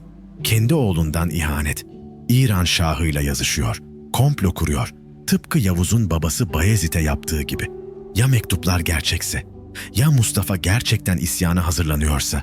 Hürrem fısıldadı. Padişahım, oğlunuz sizi tahttan indirmek istiyor. Tehlikeli. Harekete geçmelisiniz. Rüstem ekledi. Padişahım, ordu Mustafa'ya bağlı. Eğer o isyan ederse Yeniçeriler ona katılır. Devlet batar. Süleyman yalnızdı, yaşlıydı, hastaydı, yorgundu. 1552 yılının sonbaharında Rüstem Paşa, Acem Seferi'nin hazırlıkları için Anadolu'ya gönderildi. Kapıkulu ocaklarıyla hareket etti. Orduyu Konya yakınlarında topladı. Ancak ordugahta huzursuzluk başlamıştı. Yeniçeriler Rüstem Paşa'yı istemiyordu. "Bu adam sefere komuta edemez," diyorlardı. "Asıl komutan Mustafa olmalı." Fısıltılar büyüyor, ateş gibi yayılıyordu. "Şehzade Mustafa gençtir, güçlüdür. Yavuz'un torunudur. Sefer onu ister. Padişah yaşlandı, hastadır," diyorlardı bazıları. "Artık büyük seferleri oğlu yapmalı." Bu sözler gece çadırlar arasında dolaştı. Kontrol edilmesi zor bir hava oluştu. Fakat kimse açık bir isyan kararı almaya cesaret edemedi. Yalnızca gerginlik büyüdü. Ordu ikiye bölünmeye başladı. Rüstem Paşa bu havanın tehlikesini hemen fark etti. Askerlerin Mustafa'ya duyduğu sevgi kendi otoritesini sarsıyordu. Söylentiler çarpıtılmış olarak kulağına geliyor, o da durumun vehametini kendi lehine kullanıyordu. Bir rapor hazırlattı. Adamlarını İstanbul'a gönderdi. "Padişahım," diyordu raporda, "ordu Mustafa'yı istiyor. Asker arasında ciddi hoşnutsuzluk var. Sizin sefere katılmamanız konuşuluyor. Bu durum isyana dönüşebilir. Mutlaka bizzat gelmeniz gerekir." Bu haber Süleyman'a ulaştığında içi kasıldı. Yaş ilerlediğinden söz ediliyordu. Gücünün azaldığı, sefere çıkamayacağı fısıldanıyordu. Ve o kelime, o lanetli kelime zihninde çınladı. Dimetoka. Dedesi 2. Bayezid, oğlu Yavuz tarafından tahttan indirilmiş, Dimetoka'ya gönderilmiş, dönüş yolunda ölmüştü. Tarih tekerrür mü edecekti? Kendi oğlu Mustafa da aynı yolu mu izleyecekti? Süleyman'ın içine korku düştü. Güveni sarsıldı. Düşünceleri karardı. Rüstem'i derhal geri çağırdı İstanbul'a. "Seneye değil," dedi. "Hemen. Ben bizzat sefere çıkacağım. Orduya göstereceğim hala güçlü olduğumu." Mustafa meselesi artık ertelenemezdi. Ağustos ayının 28'inde Süleyman Üsküdar'dan hareket etti. 7 tuğ açtırdı çünkü 7 iklimin padişahıydı. Ordu muhteşemdi. 10 binlerce asker, yüzlerce top, görkemli bir görüntü. 60 yaşındaki padişah güç gösterisi yapıyordu. "Bakın, ben hala savaşabilirim." Şehzade Bayezid Edirne'ye gönderildi. Şehzade Selim Bolvadin'de orduya katıldı. Geldi, babasının elini öptü. Sonrasında Şehzade Cihangir de onlara katılacaktı. Amasya'ya ferman gönderildi. "Şehzade Mustafa, babanın yanına gel. Acem seferi var. Ordugaha katıl." Mustafa fermanı aldığında uzun süre elinde tuttu. Okudu, tekrar okudu. Danışmanları toplandı etrafına. "Efendim gitmeyin," dedi danışmanları. "Efendim tuzak bu," dedi şairleri. "Efendim sizi öldürecekler," dedi annesi Mahidevran gözyaşları içinde. Mustafa dinledi hepsini. Ama ne yapabilirdi? Gitmezse isyan etti derlerdi. Asi çıktı derlerdi. Korkunç hain derlerdi. Babası emretmişti. Emir emirdi. Ve belki son şanstı bu. Belki babasıyla konuşursa anlaşırlardı. 5000 asker hazırladı. En iyi silahlar, en parlak zırhlar, en güzel atlar. Ağustos sıcağında Amasya'dan ayrıldı. Annesi ağlayarak uğurladı. "Oğlum dönmezsen ben ne yaparım?" Mustafa gülümsedi. "Anne döneceğim, merak etme. Babamla konuşacağım, her şeyi açıklayacağım." Ama içinde bir korku vardı. Tarif edilemez bir endişe. Yol uzundu. Günler geçti. Konya Ovası'na vardılar. Ekim ayının başında Ereğli yakınlarındaki Aktepe'ye vardılar. Ordugah kurulmuştu düzlükte. Binlerce çadır, sayısız asker, ortada kocaman beyaz padişah çadırı. Mustafa çadırını kurdu. 5000 askeri yerleşti, bekledi. Akşam oldu. Gece sessizdi. Ay parlaktı gökyüzünde. Mustafa uyuyamadı. Dışarı çıktı. Yıldızlara baktı. Kader bu gece mi yazılacaktı? Yarın babamla görüşeceğim diye düşündü. Yarın her şey aydınlanacak ya da her şey bitecek. Ama kimse bilmiyordu ki o gün Osmanlı'nın kaderi değişecekti. Kimse bilmiyordu ki ertesi gün güneş battığında bir şehzade ölmüş olacaktı. Kimse bilmiyordu ki bugün Osmanlı'nın son masum günüydü. Kanuni farkında olmadan duraklamanın en büyük taşını döşemek üzereydi. Çünkü bir şehzade henüz tahtı görmeden bir efsane olmuştu. Ve bu saray için en büyük tehditti. Gece uyuyamamıştı Mustafa. Yıldızlar parlak ve soğuktu gökyüzünde. Ordugahta binlerce çadır sessizce bekliyordu. Uzaktan atların kişnemesi duyuluyordu arada. Ertesi sabah babasıyla görüşecekti. Her şeyi açıklayacaktı. O sahte mektupları yazmadığını söyleyecekti. İçinde korku vardı ama umut da vardı. Belki son şanstı bu. Belki baba yine oğluna inanırdı. Sabaha kadar döndü durdu. Bazen dua etti, bazen annesini düşündü. Mahidevran'ın gözyaşlarını hatırladı. "Oğlum gitme" dediği anı hatırladı. Ama artık geri dönüş yoktu. Buradaydı. Her şey belli olacaktı. 6 Ekim 1553 Cuma sabahı güneş doğduğunda Mustafa namazını kıldı. Sessizce uzun uzun secdeye kapandı. Allah'tan yardım diledi. Af diledi günahları için. Dua etti ailesi için. Namazdan sonra çadırın bir köşesinde oturdu. Ellerini açtı göğe doğru. Rabbine fısıltıyla konuştu. "Ya Rabbi, eğer bugün son günümse annem Mahidevran'ı koru, çocuklarımı koru, beni affet." Çadırından çıktığında askerlerini gördü. 5000 asker çadırların arasında sabah yemeğini yiyor, silahlarını temizliyor, atlarını besliyordu. Bazıları namazdan yeni kalkmıştı. Mustafa onlara baktı. Her birinin yüzüne baktı. Belki son kez görüyordu onları. Kim bilir? Bir komutan yanına geldi. Zırhlı göğsünü yumrukla döverek selam verdi. "Efendim, ne emredersiniz?" dedi. "Hiçbir şey," dedi Mustafa sakin bir sesle ama içinde fırtınalar kopuyordu. "Bekleyin burada. Ben padişahın huzuruna çıkacağım. Döneceğim." Komutan başını eğdi ama gözlerinde endişe vardı. Herkes bir şeylerin yanlış gittiğini hissediyordu. Havada elektrik vardı sanki. Öğlene doğru bir haberci geldi. "Şehzadem, devlet erkanı sizi bekliyor. Padişah hazır." Mustafa derin bir nefes aldı. Atına bindi. Birkaç adamı yanına aldı sadece. 5000 askerini geride bıraktı. Çünkü padişahın huzuruna orduyla gidilmezdi. Protokol buydu. Yavaşça ilerledi ordugahın içinden. Çadırlar arasından geçti. Askerler onu izlemek için durdu. Bazıları selam verdi. Bazıları sessizce baktı. Mustafa dümdüz ilerledi. Sırtı dik, başı dik, korku yoktu yüzünde. Ama kalbi göğsünde hızla atıyordu. Nefesi ağırlaşıyordu. Dizginlerde elleri terliyordu. Padişahın çadırı ordugahın tam ortasında, kocaman, beyaz, görkemli, üzerinde altın işlemeli Osmanlı arması vardı. Rüzgarda hafifçe sallanıyordu, keçe duvarlarıyla duruyordu. Etrafında vezirler, paşalar, komutanlar sıralanmıştı. Hepsi sessiz, hepsi ciddi. Sanki bir cenaze töreninde gibi. Mustafa yaklaştıkça onlar öne çıktılar. Gülümseyerek karşıladılar ama gülümsemelerinde bir soğukluk vardı. Gözlerinde bir boşluk vardı. "Hoş geldin şehzadem," dediler. "Padişah içeride seni bekliyor. Müjdeler olsun." Mustafa atından indi. Dizleri titredi hafifçe yerle temas edince. Nefes almakta zorlandı. Yavaşça yürüdü çadıra doğru. Her adım sanki saatler sürüyordu. Vezirlerden biri yanına sokuldu. Yaşlı bir paşaydı. Yüzünde keder vardı. Alçak sesle fısıldadı. "Şehzadem, kılıcınızı ve hançerinizi bırakın. Protokol gereği silahsız girilir padişahın huzuruna." Mustafa durdu bir an. Gözleri paşanın gözlerine kilitlendi. Sanki bir şey söylemek istiyordu paşa ama kelimeleri çıkmadı ağzından. Silahsız mı? Ama geleneğe göre şehzadeler silahlarını teslim etmezlerdi. Kuşağından çözdü kılıcını. Ağırdı elinde. Yıllardır taşıdığı kılıcını verdi çavuşa. Hançerini de çıkardı beline takılı, parlak gümüş kabzalı, uzattı. Artık savunmasızdı, yalnızdı ve bunu biliyordu. Çadırın kapısında durdu. Son bir kez etrafına baktı. Gökyüzüne, güneşe baktı. Belki son kez görüyordu dünyayı. Sonra perdeyi kaldırdı ve içeri girdi. Çadır karanlıktı. Kalın keçe duvarlar güneşi engelliyordu.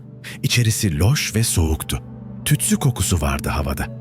Mustafa birkaç saniye bekledi gözleri karanlığa alışsın diye. "Baba?" diye seslendi. Cevap yok. Etrafına baktı. Ortada taht vardı ama boştu. Babasını göremiyordu. "Babam?" diye tekrar seslendi. Bu sefer sesi titriyordu ve o anda anladı. Karanlıktan 7 gölge çıktı. 7 adam, dilsiz, sessiz, gözlerinde ifade yoktu. Ellerinde kement, hızla yaklaşıyorlardı. Mustafa'nın kanı dondu, nefesi kesildi.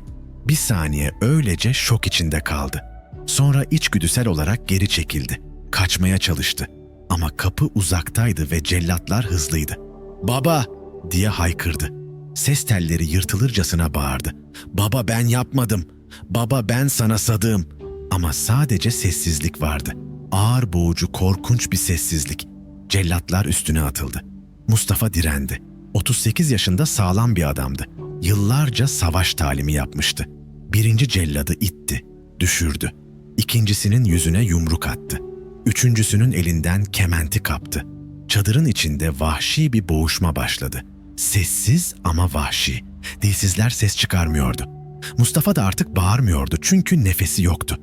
4. 5. 6. cellatlar sarıldı üstüne. Kollarını tuttular, bacaklarını tuttular. Mustafa hala direndi, çırpındı.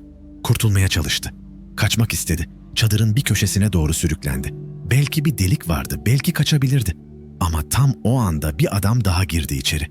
Zal Mahmud Ağa, eski pehlivanlardan, kapıcılardan, güçlü kocaman bir adam. Elinde kement vardı, kalın ve sağlam bir ip. Mustafa'nın arkasından yaklaştı. Sessizce, yırtıcı bir hayvan gibi. Mustafa onu fark ettiğinde çok geçti. Mahmud Ağa bir hamle yaptı. Kollarını Mustafa'nın boynuna doladı. Kementi sıktı bütün gücüyle.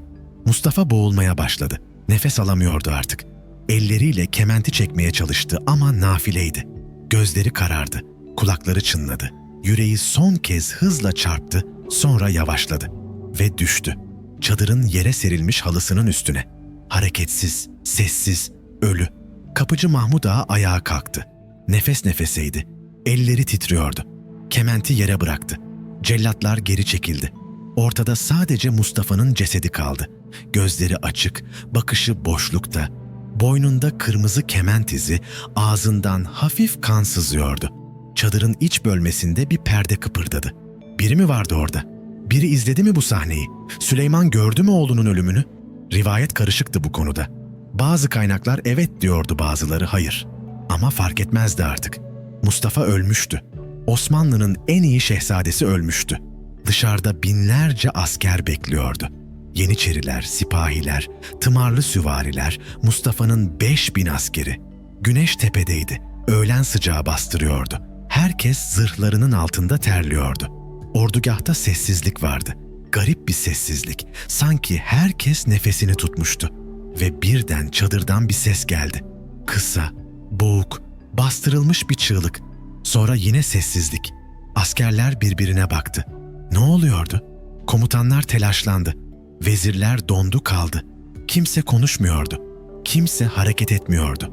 Dakikalar geçti. 1 saat gibi uzun dakikalar. Ve sonunda çadırın kapısı açıldı. Cellatlar çıktı. Mustafa'nın cesedini taşıyorlardı. Bir acem halısının üzerine koymuşlardı. Kırmızı desenli, görkemli bir halı, Tahmasp ile işbirliği yapmış olduğunu göstermek için. Cesedi çadırın önüne serdiler. Herkes görsün diye. Mustafa orada yatıyordu. Gözleri açık, boynunda kement izi, hareketsiz. Birkaç saniye kimse ses çıkarmadı. Ordugahın 10 binlerce askeri şok içinde baktı. İnanamadılar. Şehzade Mustafa, Yavuz'un torunu, halkın sevgilisi, ordunun umudu, ölmüştü. Babasının emriyle öldürülmüştü. Ve sonra kıyamet koptu. Yeniçeriler haykırdı, çığlık attı, ağladı, küfretti. "Hain!" diye bağırdı. "Katil! Alçak! Rüstem Paşa'yı öldürün! O yaptı bunu! Hürrem'in oyunu!" Taşlar fırladı havaya, çadırlara çarptı. Padişahın çadırına da atıldı taşlar. Askerler kontrolden çıktı. Bazıları kılıçlarını çekti. Bazıları ağladı. Bazıları Rüstem Paşa'yı bulmak için çadıra doğru koştu. Komutanlar araya girdi. Paşalar yatıştırmaya çalıştı. "Sakin olun, hünkârımızın kararıdır," dediler. Ancak kimse dinlemedi. Ordu isyan etmişti. Osmanlı ordusu ilk kez padişahına karşı çıkmıştı. Rüstem Paşa saklanmıştı. Bulunsa parçalanacaktı. Biliyordu. Bir çadırda gizlendi. Titreyen ellerle bekledi. Mustafa'nın ölümünü o planlamıştı. Sahte mektupları o yazdırmıştı. Süleyman'ı o ikna etmişti. Ve şimdi ordu onu öldürmek istiyordu. "Mekri Rüstem!" diye haykırıyorlardı askerler. "Rüstem'in hilesi!" Şehzade Mustafa'nın katline tarih düşüyorlardı. Mihrimah Sultan'ın kocasıydı, sadrazamdı. Ne var ki şimdi hiçbir şey değildi. Sadece hedefti. Süleyman çadırından çıkmadı. Tahtında sessizce oturdu. Elleri koltuklarda, başı dik, yüzü ifadesiz. Oysa gözlerinde bir şey vardı. Boşluk mu, keder mi, öfke mi belli değildi. Oğlunu öldürmüştü. Kendi oğlunu, ilk oğlunu, Mustafa'yı. Devlet için yapmıştı. Nizam için yapmıştı. Osmanlı'nın geleceği için yapmıştı. Ancak şimdi yalnızdı. Çok yalnız. Ve dışarıda ordusu bağırıyordu. Ağlıyordu. İsyan ediyordu. Akşam oldu. Yavaş yavaş sessizlik çöktü ordugaha. Askerler yoruldu. Sesleri kısıldı. Gözyaşları kurudu. Komutanlar kan dökülmeden önce kontrolü sağladı sonunda. Ne var ki hasar olmuştu. Osmanlı ordusu artık eskisi gibi değildi. Padişahına güven sarsılmıştı. Liyakat sistemi çökmüştü. Çünkü en iyi şehzade öldürülmüştü. En yetenekli komutan öldürülmüştü. Ve yerine kim geçecekti? Selim, Bayezid. İkisi de Mustafa kadar güçlü değildi. İkisi de Hürrem'in oğluydu. O akşam Rüstem Paşa cesaretini topladı. Süleyman'ın çadırına girdi. Padişah başını kaldırmadı bile. Gözleri kıpkırmızıydı. Ağlamaktan bitap düşmüştü. Rüstem saygıyla ve korkuyla eğildi. Elleri titriyordu. "Hünkârım," dedi. Sesi boğuktu. "Kendinizi bu kadar helak etmeyiniz. Devlet için yaptınız, nizam için, Osmanlı'nın geleceği için."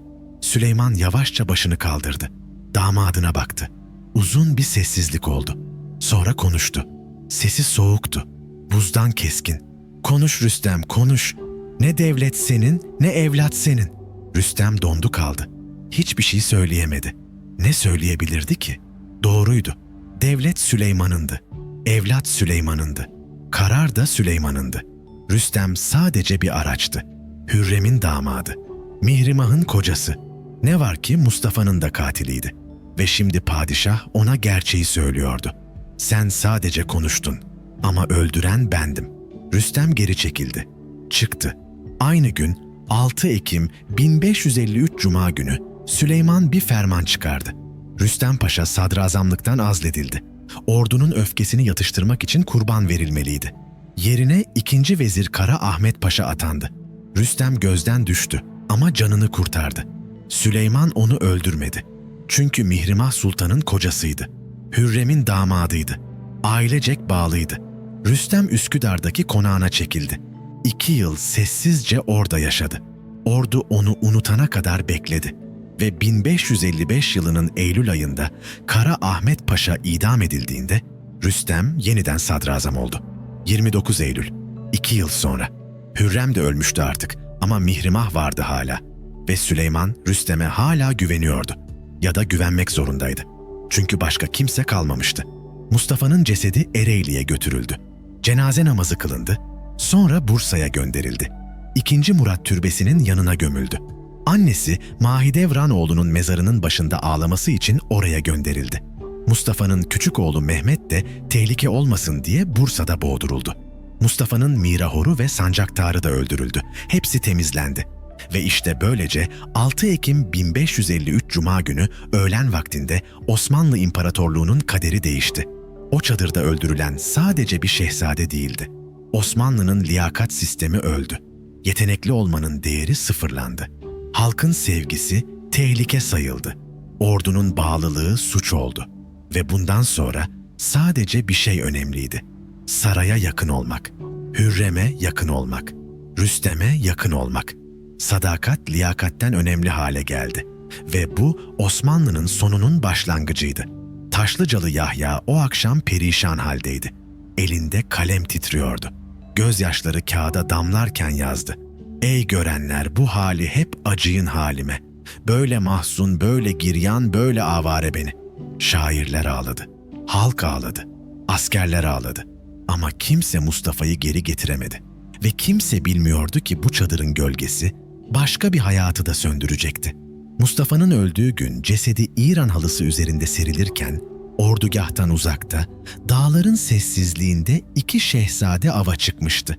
Şehzade Selim ve kardeşi Cihangir, babaları Süleyman'ın emriyle sabahın erken saatlerinde ordugahtan ayrılmışlardı. Resmi sebep avdı. Gerçek sebep ise Süleyman'ın oğullarını o gün ordugahta istememesiydi. Şehzade Cihangir 22 yaşındaydı o yıl. Doğduğundan beri kambur bir sırta, zayıf bir bedene sahipti. Ama ruhu güçlüydü. Kalemi keskin, zekası parlaktı. Zarifi mahlasıyla şiirler yazar, hat sanatıyla uğraşırdı. Hayatı boyunca öz kardeşleri Selim ve Bayezid tarafından hor görülmüştü. Fiziksel zaafı onların gözünde bir kusurdu, bir zayıflıktı. Ama bir kardeş vardı ki Cihangir'e hiç öyle bakmamıştı. Üvey abi Mustafa, onu seven, koruyan, değer veren tek kardeşiydi. Ve Cihangir için Mustafa sadece bir abi değil, hayattaki tek dayanağıydı. O sabah atlarının üzerinde ilerlerken Cihangir sessizdi. Yanındaki Selim konuşuyordu ama o dinlemiyordu. Aklı ordugahtaydı. Mustafa'nın babalarının çadırına çağrıldığını duymuştu. Bir huzursuzluk vardı içinde, tarif edemediği bir ağırlık. Sanki bir şey ters gidiyordu Bodu ama ne olduğunu bilemiyordu. Öğleye doğru geri döndüklerinde ordugahın atmosferi değişmişti. Çadırlar arasında koşuşturanlar vardı. Fısıltılar yükseliyordu. Bazı yeniçeriler ağlıyordu. Cihangir atından indi. Kalbi hızla çarpmaya başlamıştı. Bir şey olmuştu. Kötü bir şey. Bir ulak yaklaştı. Gözleri kızarmıştı. Kelimeler ağzından zor çıkıyordu. Şehzade Mustafa, padişahımızın emriyle. Allah rahmet eylesin. Cihangir'in dünyası o anda durdu. Kelimeleri duydu ama anlamadı. Anlamak istemedi. Başını salladı. Geri geri yürüdü. Yalan söylüyorsun diye fısıldadı. Sesi titriyordu. Bu olamaz. Abim. Ama ulağın yüzündeki ifade gerçeği söylüyordu. Ve sonra başka sesler duydu. Ağlayan kadınlar, haykıran askerler, kargaşa. Her şey gerçekti. Mustafa ölmüştü. Babası Mustafa'yı öldürtmüştü. Cihangir'in dizleri titredi. Yere yığılacaktı ki bir muhafız tuttu kolundan. Ama Cihangir onu itti, sendeledi. Nefes alamıyordu. Göğsü sıkışmıştı. Sanki bir yük çökmüştü üzerine. "Abim!" diye haykırdı. Sesi yankılandı. Çocuk gibi bir çığlıktı. "Abim!" Yanındaki Selim sessizdi. Yüzünde ne üzüntü vardı ne de şok. Sadece soğuk bir hesaplama. Mustafa gitmişti. Taht yarışında bir rakip eksilmişti. Cihangir'in çığlıklarını duyuyor ama umursamıyordu. Muhafızlar Cihangir'i çadırına götürdü. Genç şehzade içeri girdiğinde yere çöktü. Ellerini yüzüne kapadı. Gözyaşları durdurulamıyordu artık. Mustafa ölmüştü. Onu seven, koruyan, değer veren tek insan gitmişti. Ve kim öldürmüştü? Babası. Cihan Padişahı Süleyman. O gece Cihangir hiç uyumadı. Çadırının içinde kıpırdamadan oturdu. Bakışları boşluktaydı. Aklında Mustafa'nın yüzü vardı. Gülüşü, sıcak sözleri. "Endişelenme kardeşim, ben buradayım," derdi Mustafa. Ama artık yoktu. Asla olmayacaktı. Ordu ertesi gün Halep'e doğru yola çıktı. Süleyman emrini vermişti. Sefer devam edecekti. Ama Cihangir için artık hiçbir şeyin önemi yoktu.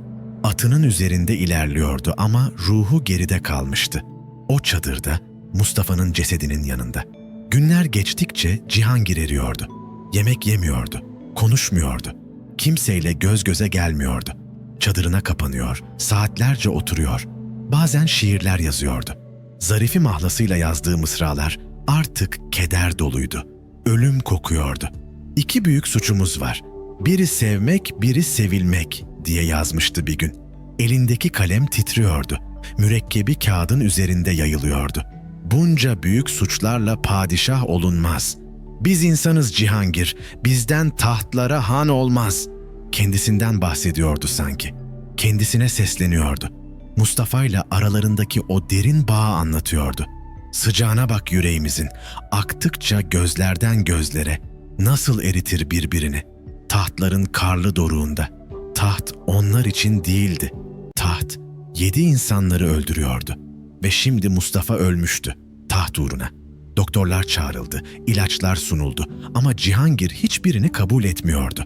"Bırakın beni," diyordu sadece. Sesi o kadar zayıftı ki doktorlar zor duyuyordu. "Abimin yanına gitmem gerek." Hekimbaşı her gün geliyordu. Nabzını tutuyor, gözlerine bakıyor, endişeyle başını sallıyordu. "Şehzadem, yemek yemelisiniz," diyordu. "Gücünüz tükeniyor." Ama Cihangir cevap bile vermiyordu. Gözleri tavanı görüyordu ama ruhu başka yerdeydi. Mustafa'nın yanındaydı. O çadırın içindeydi. Bedeni zaten zayıftı, hastalıklıydı. Kamburluğu onu hep zayıf düşürmüştü. Ama şimdi ruhu da ölüyordu. Yaşamak istemiyordu. Mustafa'sız bir dünyada yaşamak ona anlamsız geliyordu. Her sabah gözlerini açtığında hayal kırıklığı yaşıyordu. "Hala buradayım," diye düşünüyordu. "Neden hala buradayım?" Çadırının dışında muhafızlar fısıldaşıyordu. "Şehzade gidiyor," diyordu biri. "Tutamayacağız," diğeri başını sallıyordu. Abi öldüğünden beri kendinde değil, sanki onunla birlikte ölmek istiyor. Ve haklıydılar. Cihangir gerçekten de Mustafa ile birlikte olmak istiyordu. Bu dünyada değilse öteki dünyada onunla birlikte olmak istiyordu. Ordugahta herkes Cihangir'in durumunu görüyordu. Muhafızlar fısıldaşıyordu. Doktorlar çaresizdi. Genç şehzade her gün biraz daha sönüyordu. Sanki bir mum yavaş yavaş eriyordu. Gözleri artık sadece boş boş baka kalıyordu. Elleri titriyordu, nefesi ağırlaşmıştı. Yürürken sendeliyordu. Atının üzerinde duramıyordu artık. 5. günde sedyeye yatırıldı. Artık hiç yürüyemiyordu. Muhafızlar onu taşıyordu, bir yükten farksızdı. Ağırlığı o kadar azalmıştı ki 2 adam kolayca kaldırıyordu. Kemikleri sayılıyordu. Yüzü çökmüştü. Teni toprak rengine dönmüştü. Ordudaki yaşlı bir sipahi gördüğünde arkadaşına dedi ki, "Bu şehzadeyi kaybediyoruz. Mustafa'yı boğdular. Şimdi Cihangir de peşinden gidiyor. Allah bizim belamızı versin." Ve etrafındakiler ses çıkarmadı çünkü hepsi aynı şeyi düşünüyordu. Mustafa'nın ölümü sadece bir şehzadeyi götürmemişti. 2 kardeşi götürmüştü ve belki de Osmanlı'nın geleceğini. Süleyman bir kez oğlunun çadırına gitmek istedi. Ama kapıda durdu. İçeri giremedi. Cihangir'in kendisini görmek istemediğini biliyordu. Ve belki de kendisi de oğlunun gözlerine bakamayacağını biliyordu.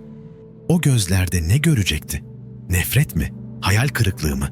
Yoksa sadece boşluğu mu? 7 hafta sürdü bu yolculuk.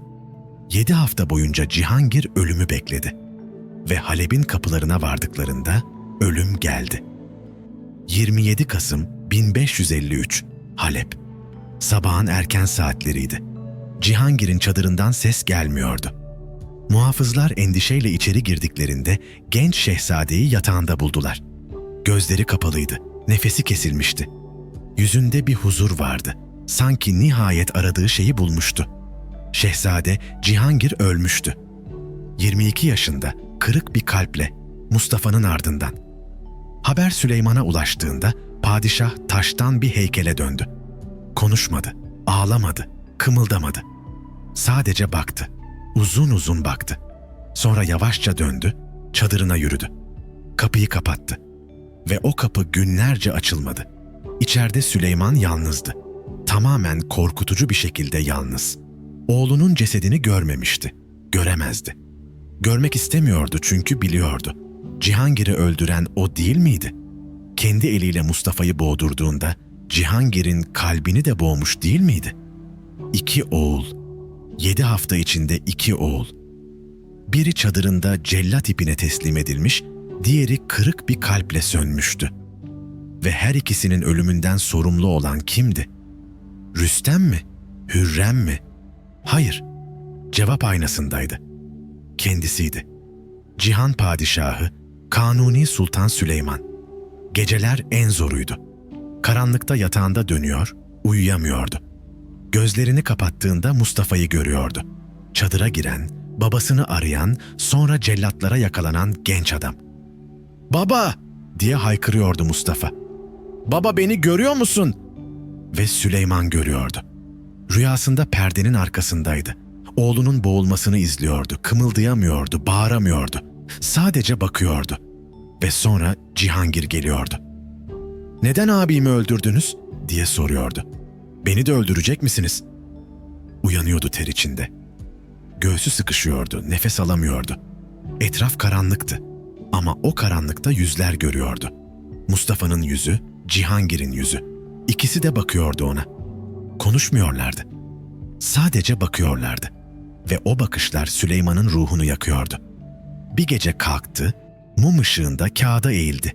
Elinde kalemi titriyordu ama yazdı. Şiirler döktü kalemine. Keder, pişmanlık şiirleri.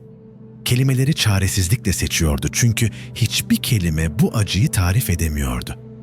Bir baba olarak iki oğlunu kaybetmenin acısı, ama sadece kaybetmek değil, birini kendi eliyle öldürmek, diğerini kendi eliyle öldürmeye sebep olmak. "Halbuki severdim onu," diye yazdı. Mürekkep kağıda yayılıyordu. Gözyaşları kelimeleri bulanıklaştırıyordu. "Mustafa'mı severdim. Gururumdu, umudumudu. Neden? Neden öldürdüm?" Cevabı biliyordu aslında. Devlet için, taht için, iktidar için. Ama şimdi o cevaplar boş geliyordu. Devlet neydi Mustafa'nın yanında? Taht neydi Cihangir'in yanında? İktidar neydi iki oğulun yanında? Bir başka şiirinde yazmıştı. "Gözlerim yaşlı, kalbim yaralı, oğullarım gitti, ben kaldım yalnız."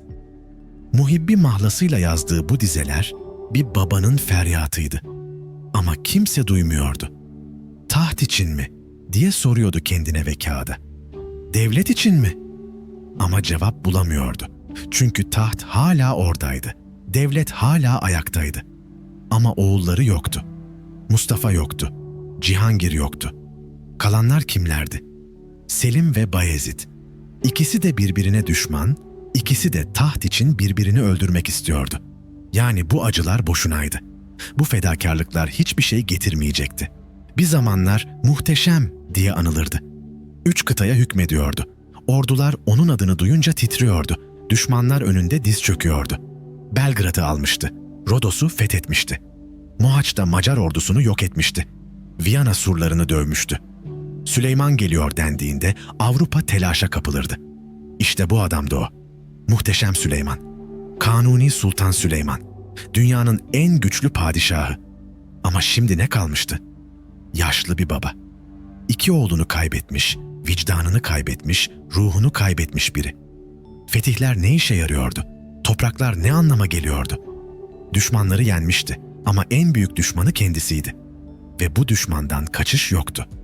Divana artık çıkmıyordu. Vezirleri çağırıyor, işleri görüyordu ama eski ihtişam yoktu. Sesi zayıftı, bakışları yorgundu. Sadrazam Kara Ahmet Paşa geldiğinde Süleyman ona uzun uzun bakıyordu ama dinlemiyordu. Vezir raporlar sunuyordu. Ordunun durumunu anlatıyordu. Acem cephesinden haberler getiriyordu. Ama Süleyman'ın aklı başka yerdeydi. "Bitirdiniz mi?" diye soruyordu sonunda. Ve vezir şaşkınlıkla bakıyordu. "Evet efendimiz," diyordu. Süleyman başını sallıyordu. "Gidin," diyordu sadece. "Beni yalnız bırakın." Sarayın işleri aksıyordu. Padişah ilgilenmediği için vezirleri kendi başlarına kararlar alıyordu. Bazı kararlar yanlıştı, bazıları doğru. Ama kimse padişaha danışmıyordu artık. Çünkü padişah artık padişah değildi. Sadece yaralı bir adamdı. İçinde bir boşlukla yaşayan biri. Saçları beyazlaşmıştı. Yüzünü derin çizgiler kaplamıştı. Sanki bir gecede 20 yaş daha ihtiyarlamıştı. Elleri titriyordu. Yürürken kamburlaşıyordu. Gözlerinde o eski parlaklık yoktu. Muhteşem Süleyman diye anılan o genç, kudretli, gücün zirvesindeki padişah gitmişti. Geriye kırık bir baba kalmıştı. Çadırında saatlerce oturuyordu. Kimseyle konuşmuyordu. Bazen şiir yazıyor, bazen sadece dışarı bakıyordu. Ordu kampının hareketliliğini görüyordu ama ruhu orada değildi. Ruhu o Ereğli çadırındaydı. Mustafa'nın son nefesinde, Cihangir'in gözyaşlarında. Yalnızlık onu sarıyordu. Etrafında binlerce insan vardı ama hiçbiri ona dokunamıyordu. Hürrem İstanbul'daydı. Mektuplar gönderiyordu ama bu mektuplar teselli olamazdı. Çünkü Hürrem'in kalan 2 oğlu sağydı. Mustafa ve Cihangir ölmüştü. Ve Süleyman belki de biliyordu ki bu denklemi Hürrem de kurmuştu. Rüstem de. Rüstem Paşa'yı azletmişti. Sadrazamlıktan almıştı. Ama ne fark ederdi? Oğulları geri gelmeyecekti. Ama sonunda kararı veren kendisiydi. Cellatları çağıran, boğun diyen oydu. Ve şimdi bu kararın bedeli her gece, her sabah, her nefeste ödeniyordu, yaşanıyordu. Uyandığında Mustafa'yı düşünüyordu. Yatağa yattığında Cihangir'i. Yemek yerken iştahı kaçıyordu. Çünkü Cihangir de yemek yemiyordu. Şiir yazdığında gözyaşları dökülüyordu çünkü Cihangir de şiir yazarken ağlıyordu. Devlet işleri aksıyordu. Orduda disiplin gevşiyordu. Osmanlı başsız kalmıştı. Tepesinde bir padişah vardı ama o padişah artık lider değildi. Sadece yaralı bir adamdı. Vicdanıyla boğuşan, geceleri uyuyamayan, rüyalarında ölen oğullarını gören biri. Bir sabah aynaya baktı. Karşısındaki adam yabancıydı. Bu kırışmış yüz, bu çökmüş omuzlar, bu donuk bakışlar kimindi? Kanuni Sultan Süleyman mıydı bu? 3 kıtaya hükmeden, imparatorluk kuran, Avrupa'yı titreten adam mıydı? Hayır. Bu sadece yaşlı bir babaydı. Vicdanını kaybetmiş, ruhunu kaybetmiş biri.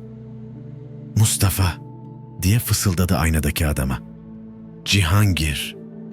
İsimleri dudaklarında acı bir tattı. Gözyaşları gözlerinde birikiyordu ama akıtmıyordu. Ağlasaydı belki rahatlar, belki içindeki yük azalırdı. Ama ağlayamıyordu. Çünkü bir padişah ağlamazdı. Değil mi? Bir padişah güçlü olmalıydı, sağlam olmalıydı.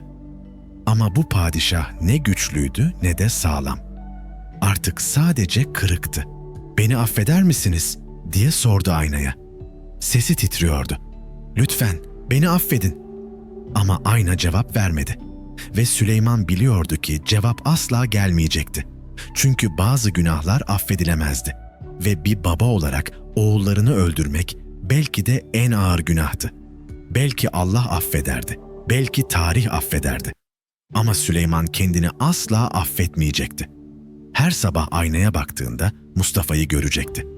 Her gece yattığında Cihangir'i duyacaktı. Ve bu ceza ölene kadar sürecekti. Belki ölümden sonra da. Geriye Selim ve Bayezid kalmıştı. İkisi de tahta göz dikiyordu. İkisi de birbirinden nefret ediyordu. Hürrem'in hayali gerçekleşecek miydi? Oğullarından biri tahta çıkacak mıydı? Yoksa onlar da mı birbirlerini öldürecekti? Süleyman bilmiyordu. Artık bir şey bilmiyordu. Sadece bir şey biliyordu. Taht oyunu henüz bitmemişti. Ve her oyunun bir bedeli vardı. Mustafa'nın bedeli canıydı.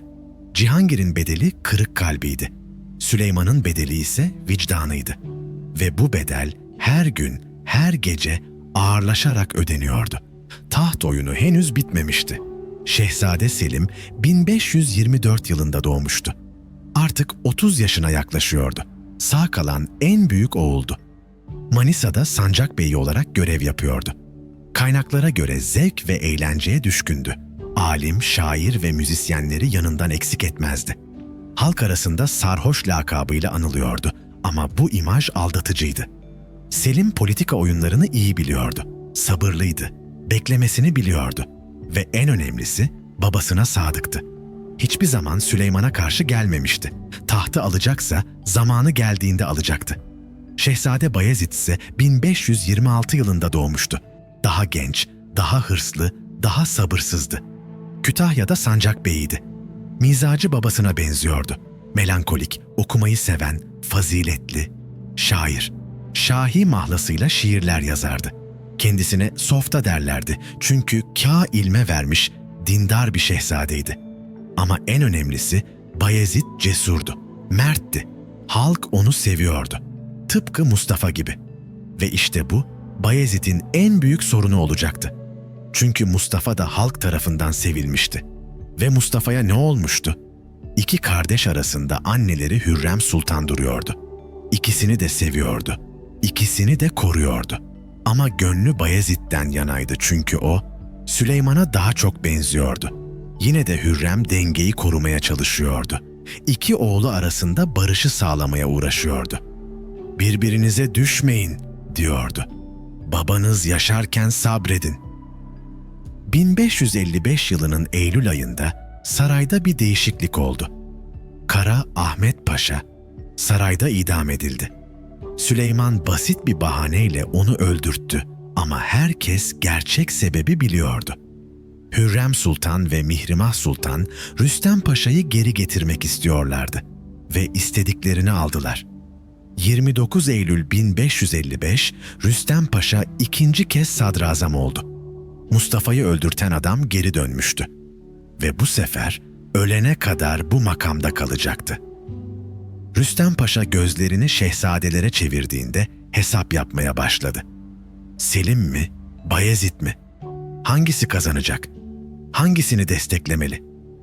İlk başta Bayezid'e yaklaştı. Genç, hırslı, halk tarafından sevilen şehzade. Ama sonra aklını değiştirdi. Çünkü Bayezid çok riskli bir seçimdi. Halk onu seviyor, ordu onu istiyor ama Süleyman'dan korkuyordu. Mustafa senaryosu tekrar edebilirdi. Selim ise güvenli bir seçimdi. Sabırlı, itaatkar, babasına sadık. Rüstem Paşa kararını verdi. Selim'i destekleyecekti. 5 yıl geçti. 1553'ten 1558'e kadar iki kardeş sancaklarında oturdular. Birbirlerini uzaktan izlediler. Rekabet vardı ama henüz açık savaş yoktu. Hürrem Sultan yaşadığı sürece iki oğul arasında köprüydü. Mektuplar gönderiyordu, barış sağlamaya çalışıyordu. "Babanız yaşıyor," diyordu. "Ondan sonra konuşursunuz." Ama 1558 yılının Mart ayında her şey değişti. 16 Mart 1558. İstanbul'da Topkapı Sarayı'nda Hürrem Sultan son nefesini verdi. 60 yaşındaydı, yorgundu, bitikti. Ömrü boyunca savaşmıştı. Cariyeyken Süleyman'ın gönlünü çalmış, rakiplerini bertaraf etmiş, hanım sultan olmuş, 4 oğul doğurmuş, ikisini kaybetmiş, ikisini korumaya çalışmıştı. Ama artık gücü kalmamıştı. Gözlerini kapattığında son sözleri oğulları içindi. "Birbirinizi öldürmeyin," dedi. "Lütfen." Hürrem Sultan'ın cenazesi kaldırıldığında İstanbul ağladı. Ama Bayezid için asıl yas başlıyordu. Çünkü annesinin ölümüyle en güçlü koruyucusunu kaybetmişti. Artık ortada duran bir duvar yoktu. İki kardeş arasında tampon yoktu. Oyun değişmişti. Süleyman karısının ölümünden sonra oğullarına baktı. İkisi de taraftar topluyordu. İkisi de birbirini tehdit görüyordu. Bu böyle gidemezdi. Bir karar vermesi gerekiyordu. 1558 yılının son aylarında ferman gönderdi. Selim Konya'ya tayin edildi. Bayezid ise Amasya'ya. İkisine de 300 bin akçe terakki verildi. Oğullarına sancaklar bahşedildi. Süleyman her ikisini de memnun etmeye çalışıyordu. Ama Bayezid memnun değildi. "Amasya mı?" diye yazdı babasına. "Kütahya'dan Amasya'ya mı? Bu bir cennetten cehenneme göçtür." Ama Süleyman ısrar etti. Bayezid çaresiz kaldı. Bahaneler üretti. Kütahya'da kalmaya çalıştı. Uzun bir yolculuktan sonra 21 Aralık 1558 Amasya'ya vardı. Ama o sırada Bayezid'in kafasında bir ses vardı. "Baban yalanlar söylüyor," diyordu bu ses. "Seni uzaklaştırıyor, zayıflatıyor. Selim'i güçlendiriyor. Beklemek aptallıktır. Harekete geçmelisin." Bayezid Amasya'ya varır varmaz adam toplamaya başladı. Gizliden gizliye asker topluyor, silah biriktiriyor, paralar dağıtıyordu. Haberi Süleyman'a ulaştığında padişah öfkelendi. 3. Vezir Pertev Paşa'yı Bayezid'e nasihat etmesi için gönderdi. Ama Bayezid Pertev Paşa'yı dinlemedi. Onu kovdu. Sert mektuplar yazdı babasına. "Padişah olan yalan söyler mi?" diye sordu. "Bana verdiğiniz sözleri tutmuyorsunuz." İstanbul'da bu mektuplar okunduğunda saray şok oldu. Şeyhülislam Ebu Suud Efendi ve din adamları toplandı. Fetvalar yazdılar. "Şehzade asi oldu," dediler. "Öldürülmesi vaciptir." Bayezid resmen isyancı ilan edilmişti. 1559 yılının Nisan ayında Bayezid Amasya'dan çıktı. 10 binlerce askeri vardı. Kararlıydı, gözü dönmüştü. "Selim'i yeneceğim," diyordu. "Babamla değil, kardeşimle savaşıyorum." Ankara'ya geldi, sonra güneye Konya'ya doğru yürüdü. Süleyman haberi alır almaz harekete geçti. Sokollu Mehmet Paşa'yı Yeniçerilerle birlikte Selim'e yardıma gönderdi. "Oğlumu koruyun," dedi. "Bayezid'i durdurun." Ayrıca Anadolu Beylerbeyliği Cenab-ı Ahmet Paşa, Karaman Beylerbeyliği Solak Ahmet Paşa ve Adana Beylerbeyliği Piri Paşa'ya emirler gönderdi. Ama bu paşalar Bayezid'e destek sözü vermişlerdi. 20 bin askerle Bayezid'in yanında olacaklardı. Ya da öyle söylemişlerdi. 30 Mayıs 1559, Konya Ovası. İki kardeşin ordusu karşı karşıya geldi. Bayezid'in çok sayıda askeri vardı ama bunların çoğu düzenli değildi. Türkmen aşiretleriydi, taraftarlardı. Selim'in ordusunda ise Yeniçeriler vardı, topçular vardı, düzenli askerler vardı ve paşalar. Çünkü Bayezid'e destek sözü veren 3 paşa son anda fikirlerini değiştirmiş, Selim'in tarafına geçmişlerdi. Selim'in ordusu 50 bine ulaşmıştı. Savaş sabahın erken saatlerinde başladı.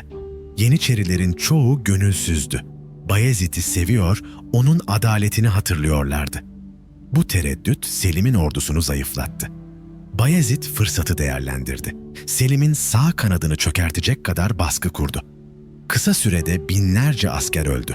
Savaş alanı dumanla ve çığlıklarla doldu. Öğleye doğru Sokollu Mehmet Paşa duruma müdahale etti. Orduyu topladı, Yeniçerilerle konuştu. "Padişahımızın emri var," dedi. Bayezid asi ilan edildi. Bu artık kardeş kavgası değil, devlete isyan. Yeniçeriler sessizce dinledi, başlarını öne eğdi. Sokollu düzeni sağladığında savaşın seyri değişti. Öğleden sonra şiddetlenen çarpışmada bu kez Selim üstünlüğü ele geçirdi. Bayezid'in ordusu çözülmeye başladı. Güneş batarken Bayezid kaçıyordu. 4 oğlunu yanına aldı. Orhan, Osman, Mahmud, Abdullah. "Amasya'ya," dedi. "Belki babam affeder." Ama yolda anladı ki af yoktu. Süleyman'ın fermanı net ve soğuktu. Bayezid yakalanmalı, öldürülmeli. Temmuz ortalarında Bayezid Amasya'dan çıktı. Doğuya doğru kaçmaya başladı. Osmanlı valileri peşindeydi. Ordular takip ediyordu. Sınıra yaklaştığında Saat Çukuru mevkiinde sancak beyleriyle karşılaştı. Onları yendi. Ama anladı ki Osmanlı topraklarında barınamayacaktı. Tek bir seçenek kalmıştı. Acem diyarı. Ağustos 1559. Bayezid Safevi sınırını geçti. Şah Tahmasp onu törenle karşıladı, saygıyla ağırladı. "Hoş geldin şehzade," dedi. "Burada güvendesin." Ama güvende değildi.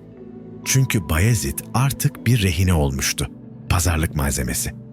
Süleyman, Selim ve Şah Tahmasp arasında mektuplar gidip gelmeye başladı. Şah fiyatını söylüyordu, pazarlık yapıyordu. "Bayezid'i vereyim," diyordu. "Ama karşılığında Kars Kalesi ve 1.200.000 altın istiyorum." Süleyman başta direndi, sonra kabul etti. Rivayetlere göre Selim ahitname verdi. "Padişah olduğumda İran'la barış yapacağım," diye yazdı. Anlaşma yapıldıktan sonra Şah Tahmasp'ın tavırları değişti. Bayezid'e gösterdiği saygı yok oldu. Nisan 1560, Bayezid ve oğulları Kazvin'de hapsedildiler. Artık misafir değil, tutsaklardı. 12 Temmuz 1561. İstanbul'da Rüstem Paşa öldü. Ömrü boyunca entrika çevirmiş, komplo kurmuş, servete servet biriktirmişti. Mustafa'yı öldürtmüştü. Selim'i desteklemişti. Ama şimdi gitmişti. Ve Bayezid'in sonu görmeden ölmüştü. 23 Temmuz 1562. Kazvin, İran. Sabahın erken saatleriydi. Bayezid uyanık, oğullarıyla birlikteydi. Orhan 16 yaşındaydı, en büyüğü. Osman 14, Mahmut 12, Abdullah 8 yaşındaydı. 5. oğlu 3 yaşındaki Mehmet Bursa'daydı. Onu da yakında öldüreceklerdi. Kapı açıldığında Bayezid ayağa kalktı. Osmanlı elçileri geliyordu. Başlarında Selim'in çavuşbaşısı Ali Ağa vardı. Ellerin kementler, ipek ipler, boğmak için yapılmış. Bayezid anladı. Sonları gelmişti. Oğullarına döndü. Küçük Abdullah korkudan ağlıyordu. Bayezid diz çöktü. Çocuğun yüzünü okşadı. "Korkma oğlum," dedi. Sesi titriyordu. "Baban seninle." Ne söyleyebilirdi ki? Nasıl teselli edebilirdi? "Birazdan Allah'ın katında olacağız. Orası daha güzel bir yer." Ali Ağa yaklaştı. "Şehzade Bayezid," dedi. Sesi resmen soğuktu. Sultan Süleyman'ın emriyle ve Şah Tahmasp'ın izniyle siz ve oğullarınız. Kelimeleri bitirmedi. Bayezid başını salladı. "Biliyorum," dedi. "Hadi başlayın." Söylentilere göre önce çocuklar öldürüldü. Birer birer. Bayezid her birini izledi. Her birinin son nefesini duydu. Her birinin gözlerindeki ışığın sönüşünü gördü. Abdullah, Mahmut, Osman, Orhan. Dördü de babasının önünde, babasının gözlerinin içine bakarak öldü. Ve Bayezid ayakta durdu, titredi, ağladı ama çığlık atmadı. Çünkü bir şehzade çığlık atmazdı. Sonra sıra ona geldi. Kement boynuna geçirildi. Bayezid gözlerini kapattı. Son düşüncesi ne oldu? Babası mı? Kardeşi Selim mi? Yoksa ölen oğulları mı? Bilmiyoruz. Kement sıkıldı. Bayezid boğuldu. 36 yaşındaydı. Şair bir ruhtu, cesur bir şehzadeydi. Halk tarafından sevilmişti. Ve bu onu öldüren şeydi. Tıpkı Mustafa gibi. Cesetleri mumyalandı. Sivas'a götürüldü. Meliki Acem türbesine defnedildiler. Acem kralı anlamına geliyordu. İronikti. Bayezid, Acem'de sığınak aramıştı. Acem diyarında ölmüştü. Ve şimdi Anadolu toprağında Acem kralı olarak anılıyordu. Bayezid'in Bursa'daki karısı da bir kaleye kapatıldı. Yanındaki 3 yaşındaki oğlu da öldürüldü. Süleyman'ın emriyle. Artık Bayezid soyundan kimse kalmayacaktı. İstanbul'a haber ulaştığında Süleyman taştan bir heykele döndü. Konuşmadı, ağlamadı, tepki vermedi. Sadece oturdu, uzun uzun baktı. Mehmet gitmişti, Mustafa gitmişti, Cihangir gitmişti, Bayezid gitmişti, 5 torun gitmişti. Geriye ne kalmıştı? Selim. Halkın sarhoş dediği Selim. Zevk ve eğlenceye düşkün, halk tarafından sevilmeyen, ordu tarafından sayılmayan Selim. Osmanlı'nın geleceği artık ona bağlıydı. Süleyman o gece yatağına yattığında bir düşünce geldi aklına. "Mustafa'yı öldürdüm," dedi kendi kendine. "Bunun için mi? Selim tahta çıksın diye mi?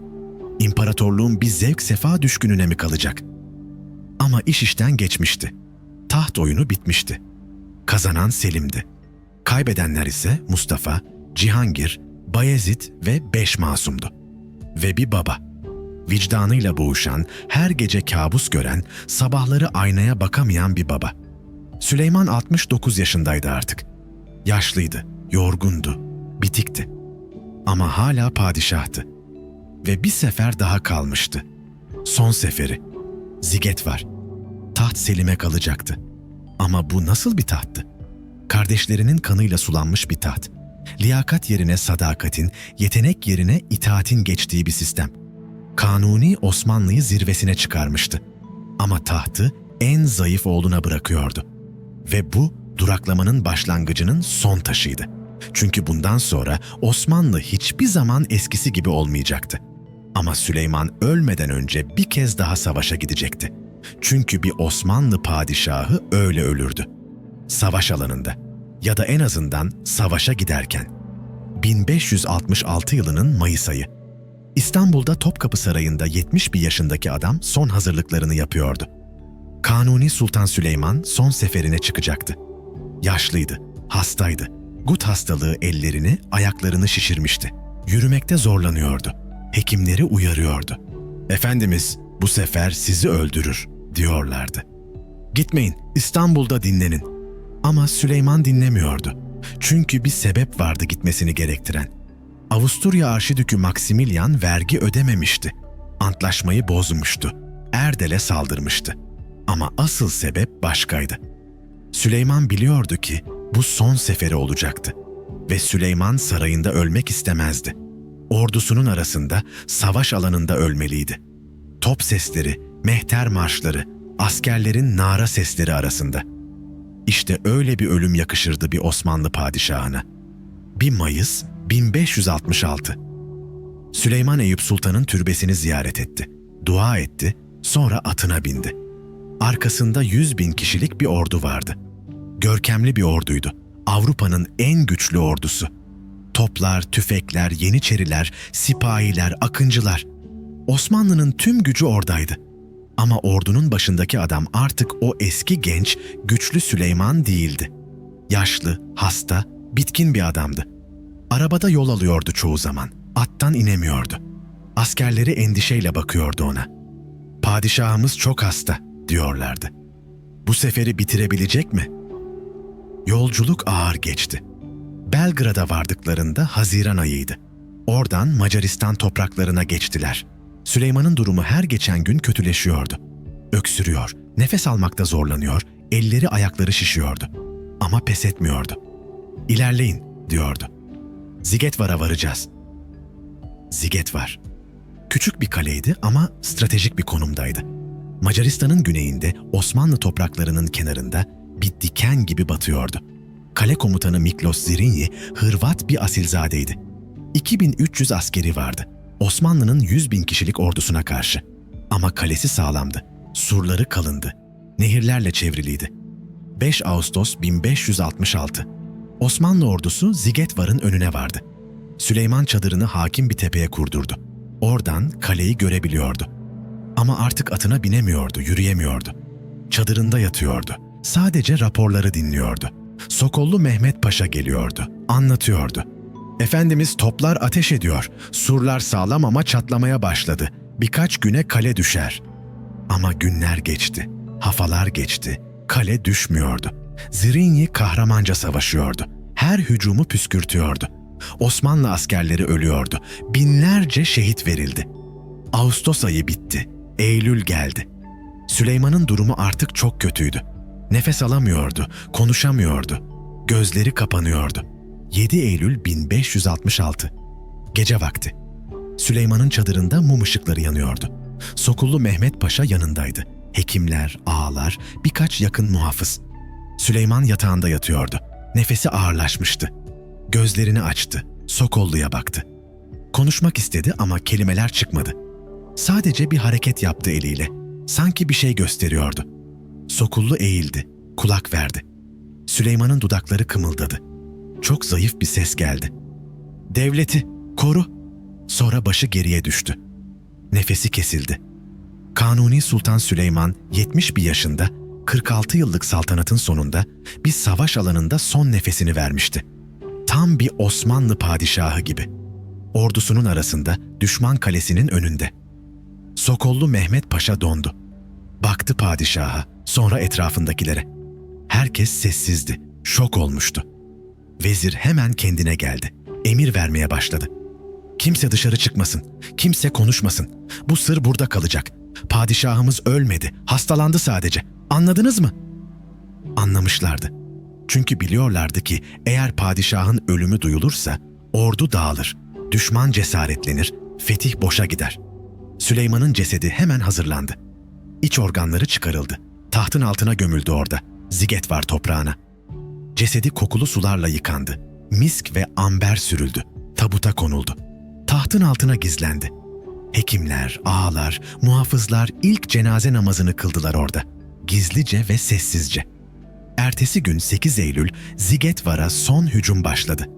Zrinyi ve son 600 adamı kaleden çıktı. Ölüm hücumu yaptılar. Zrinyi göğsüne 2 kurşun, başına bir ok aldı, öldü. Kalesi düştü. Osmanlı kazandı. Ama padişahı ölmüştü. Sokollu Mehmet Paşa zaferi kutladı. Süleyman'a benzeyen bir ağaya padişahın kıyafetlerini giydirdi. Uzaktan orduyu selamladı. "Padişahımız çok hasta ama zaferi görüyor. Sizi selamlıyor," dendi askerlere. İnandılar. Çünkü inanmak zorundaydılar. Ordu geri dönmeye başladı. Haftalar boyunca Süleyman'ın ölümü gizlendi. Tabut arabaya kondu.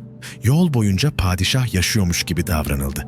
Sokollu gizlice Kütahya'ya haber göndermişti. "Şehzade Selim, babanız öldü. Hemen Belgrad'a gel, tahta çık." Selim gelene kadar sır korunacaktı. 21 Ekim 1566. Belgrad. Selim vardı. Babasının ölümünü resmen öğrendi. Ağladı mı? Üzüldü mü? Kimse bilmez. Ama artık o padişahtı. İkinci Selim. Sarhoş Selim diye anılan adam artık Osmanlı'nın başındaydı. Haber orduya yayıldı. Askerler şok oldu, ağladı, yere kapandı. Kanuni ölmüştü. 46 yıl tahtta kalmış, 13 sefere çıkmış, 3 kıtaya hükmetmiş, muhteşem diye anılmış adam gitmişti. Osmanlı tarihinin en uzun süre hüküm süren, en çok sefere çıkan padişahı artık yoktu. 28 Kasım 1566. İstanbul, Süleymaniye Camii. Şeyhülislam Ebu Suud Efendi cenaze namazını kıldırdı. Binlerce insan toplanmıştı. Ağlıyordu, dua ediyordu. Süleyman'ın naaşı caminin yanındaki türbesine defnedildi. Yanında Hürrem Sultan yatıyordu. Şimdi ikisi bir aradaydı, ölümde. Ama Süleyman'ın ölümüyle bir şey daha ölmüştü. Osmanlı'nın altın çağı. Çünkü Süleyman sadece bir padişah değildi. Bir sembol, bir liderdi. Bir çağın son temsilcisiydi. Ondan sonra gelen padişahlar onun gibi sefere çıkmayacaktı. İkinci Selim İstanbul'da kalacak, orduyu vezirler yönetecekti. İlk kez bir Osmanlı padişahı savaşa gitmeyecekti. Ve bu her şeyi değiştirecekti. Süleyman öldüğünde arkasında ne bıraktı? Bir imparatorluk, 3 kıtaya yayılmış, milyonlarca insanı yöneten dünyanın en güçlü devletlerinden biri. Kanunlar, yasalar, kurumlar. Süleymaniye Camii, muazzam bir eser. Şiirler, muhibbi mahlasıyla yazdığı mısralar. Bir miras. Ama aynı zamanda bir fatura da bıraktı. Mustafa'yı öldürmüştü. En yetenekli, en sevilen, en liyakatli şehzadesini. Ordunun gözü, halkın umudu, devletin geleceği olan Mustafa. Gitmiş, toprağa gömülmüş, mezarının üzerine mazlum şehzade yazılmıştı. Ve onunla birlikte bir şey daha gömülmüştü. Liyakat. Çünkü Osmanlı'nın kuruluş ilkesi belliydi. En yetenekli oğul tahta çıkar. Kardeşler yarışır. En güçlü, en akıllı, en lider olanı kazanır.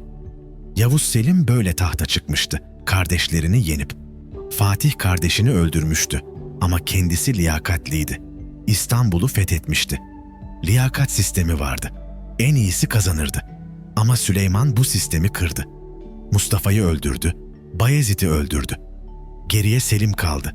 En zayıf oğul, en az yeteneklisi. Sefa düşkünü, savaş bilmeyen, liderlik vasfı olmayan Selim. Ve bu Osmanlı için bir dönüm noktasıydı.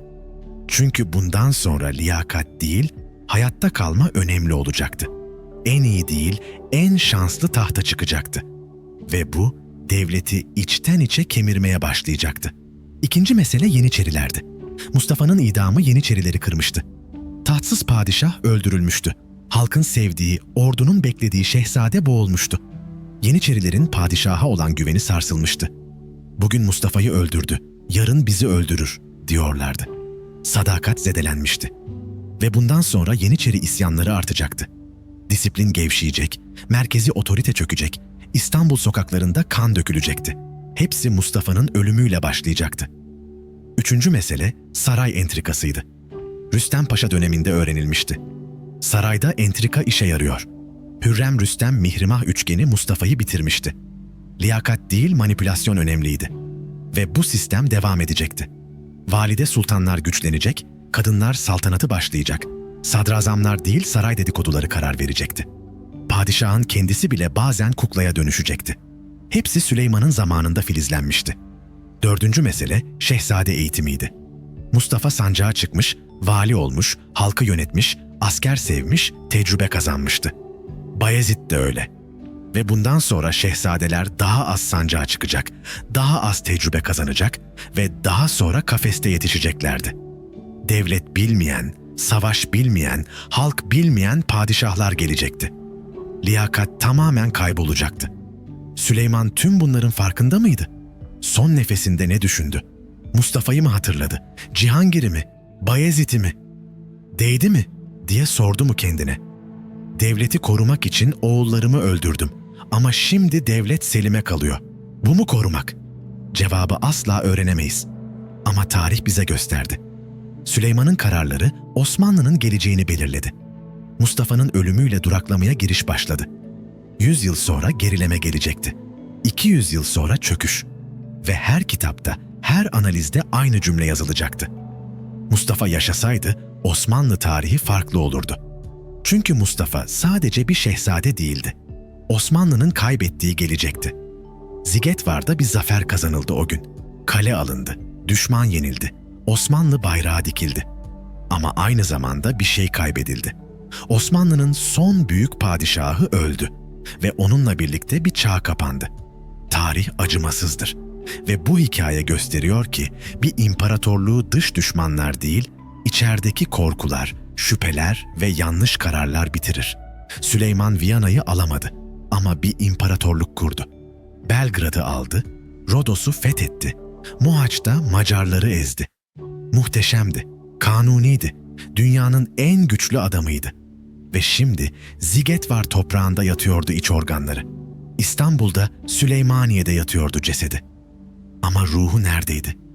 Mustafa'nın mezarında mı? Cihangir'in gözyaşlarında mı? Bayezid'in şiirlerinde mi? Tarih cevap vermiyor. Sadece kaydediyor. 7 Eylül 1566. Kanuni Sultan Süleyman öldü. Osmanlı'nın altın çağı sona erdi. Duraklamaya giriş başladı. Ve Mustafa'nın mezarındaki taş hala orada duruyor. Mazlum Şehzade yazısıyla. Halk hiç unutmadı onu. Çünkü o Osmanlı'nın en büyük kaybıydı. Bir imparatorluğu dış düşmanlar değil, kendi içindeki hatalar bitirir. Ve Süleyman'ın en büyük hatası en iyi oğlunu öldürmekti. Tarih böyle yazar.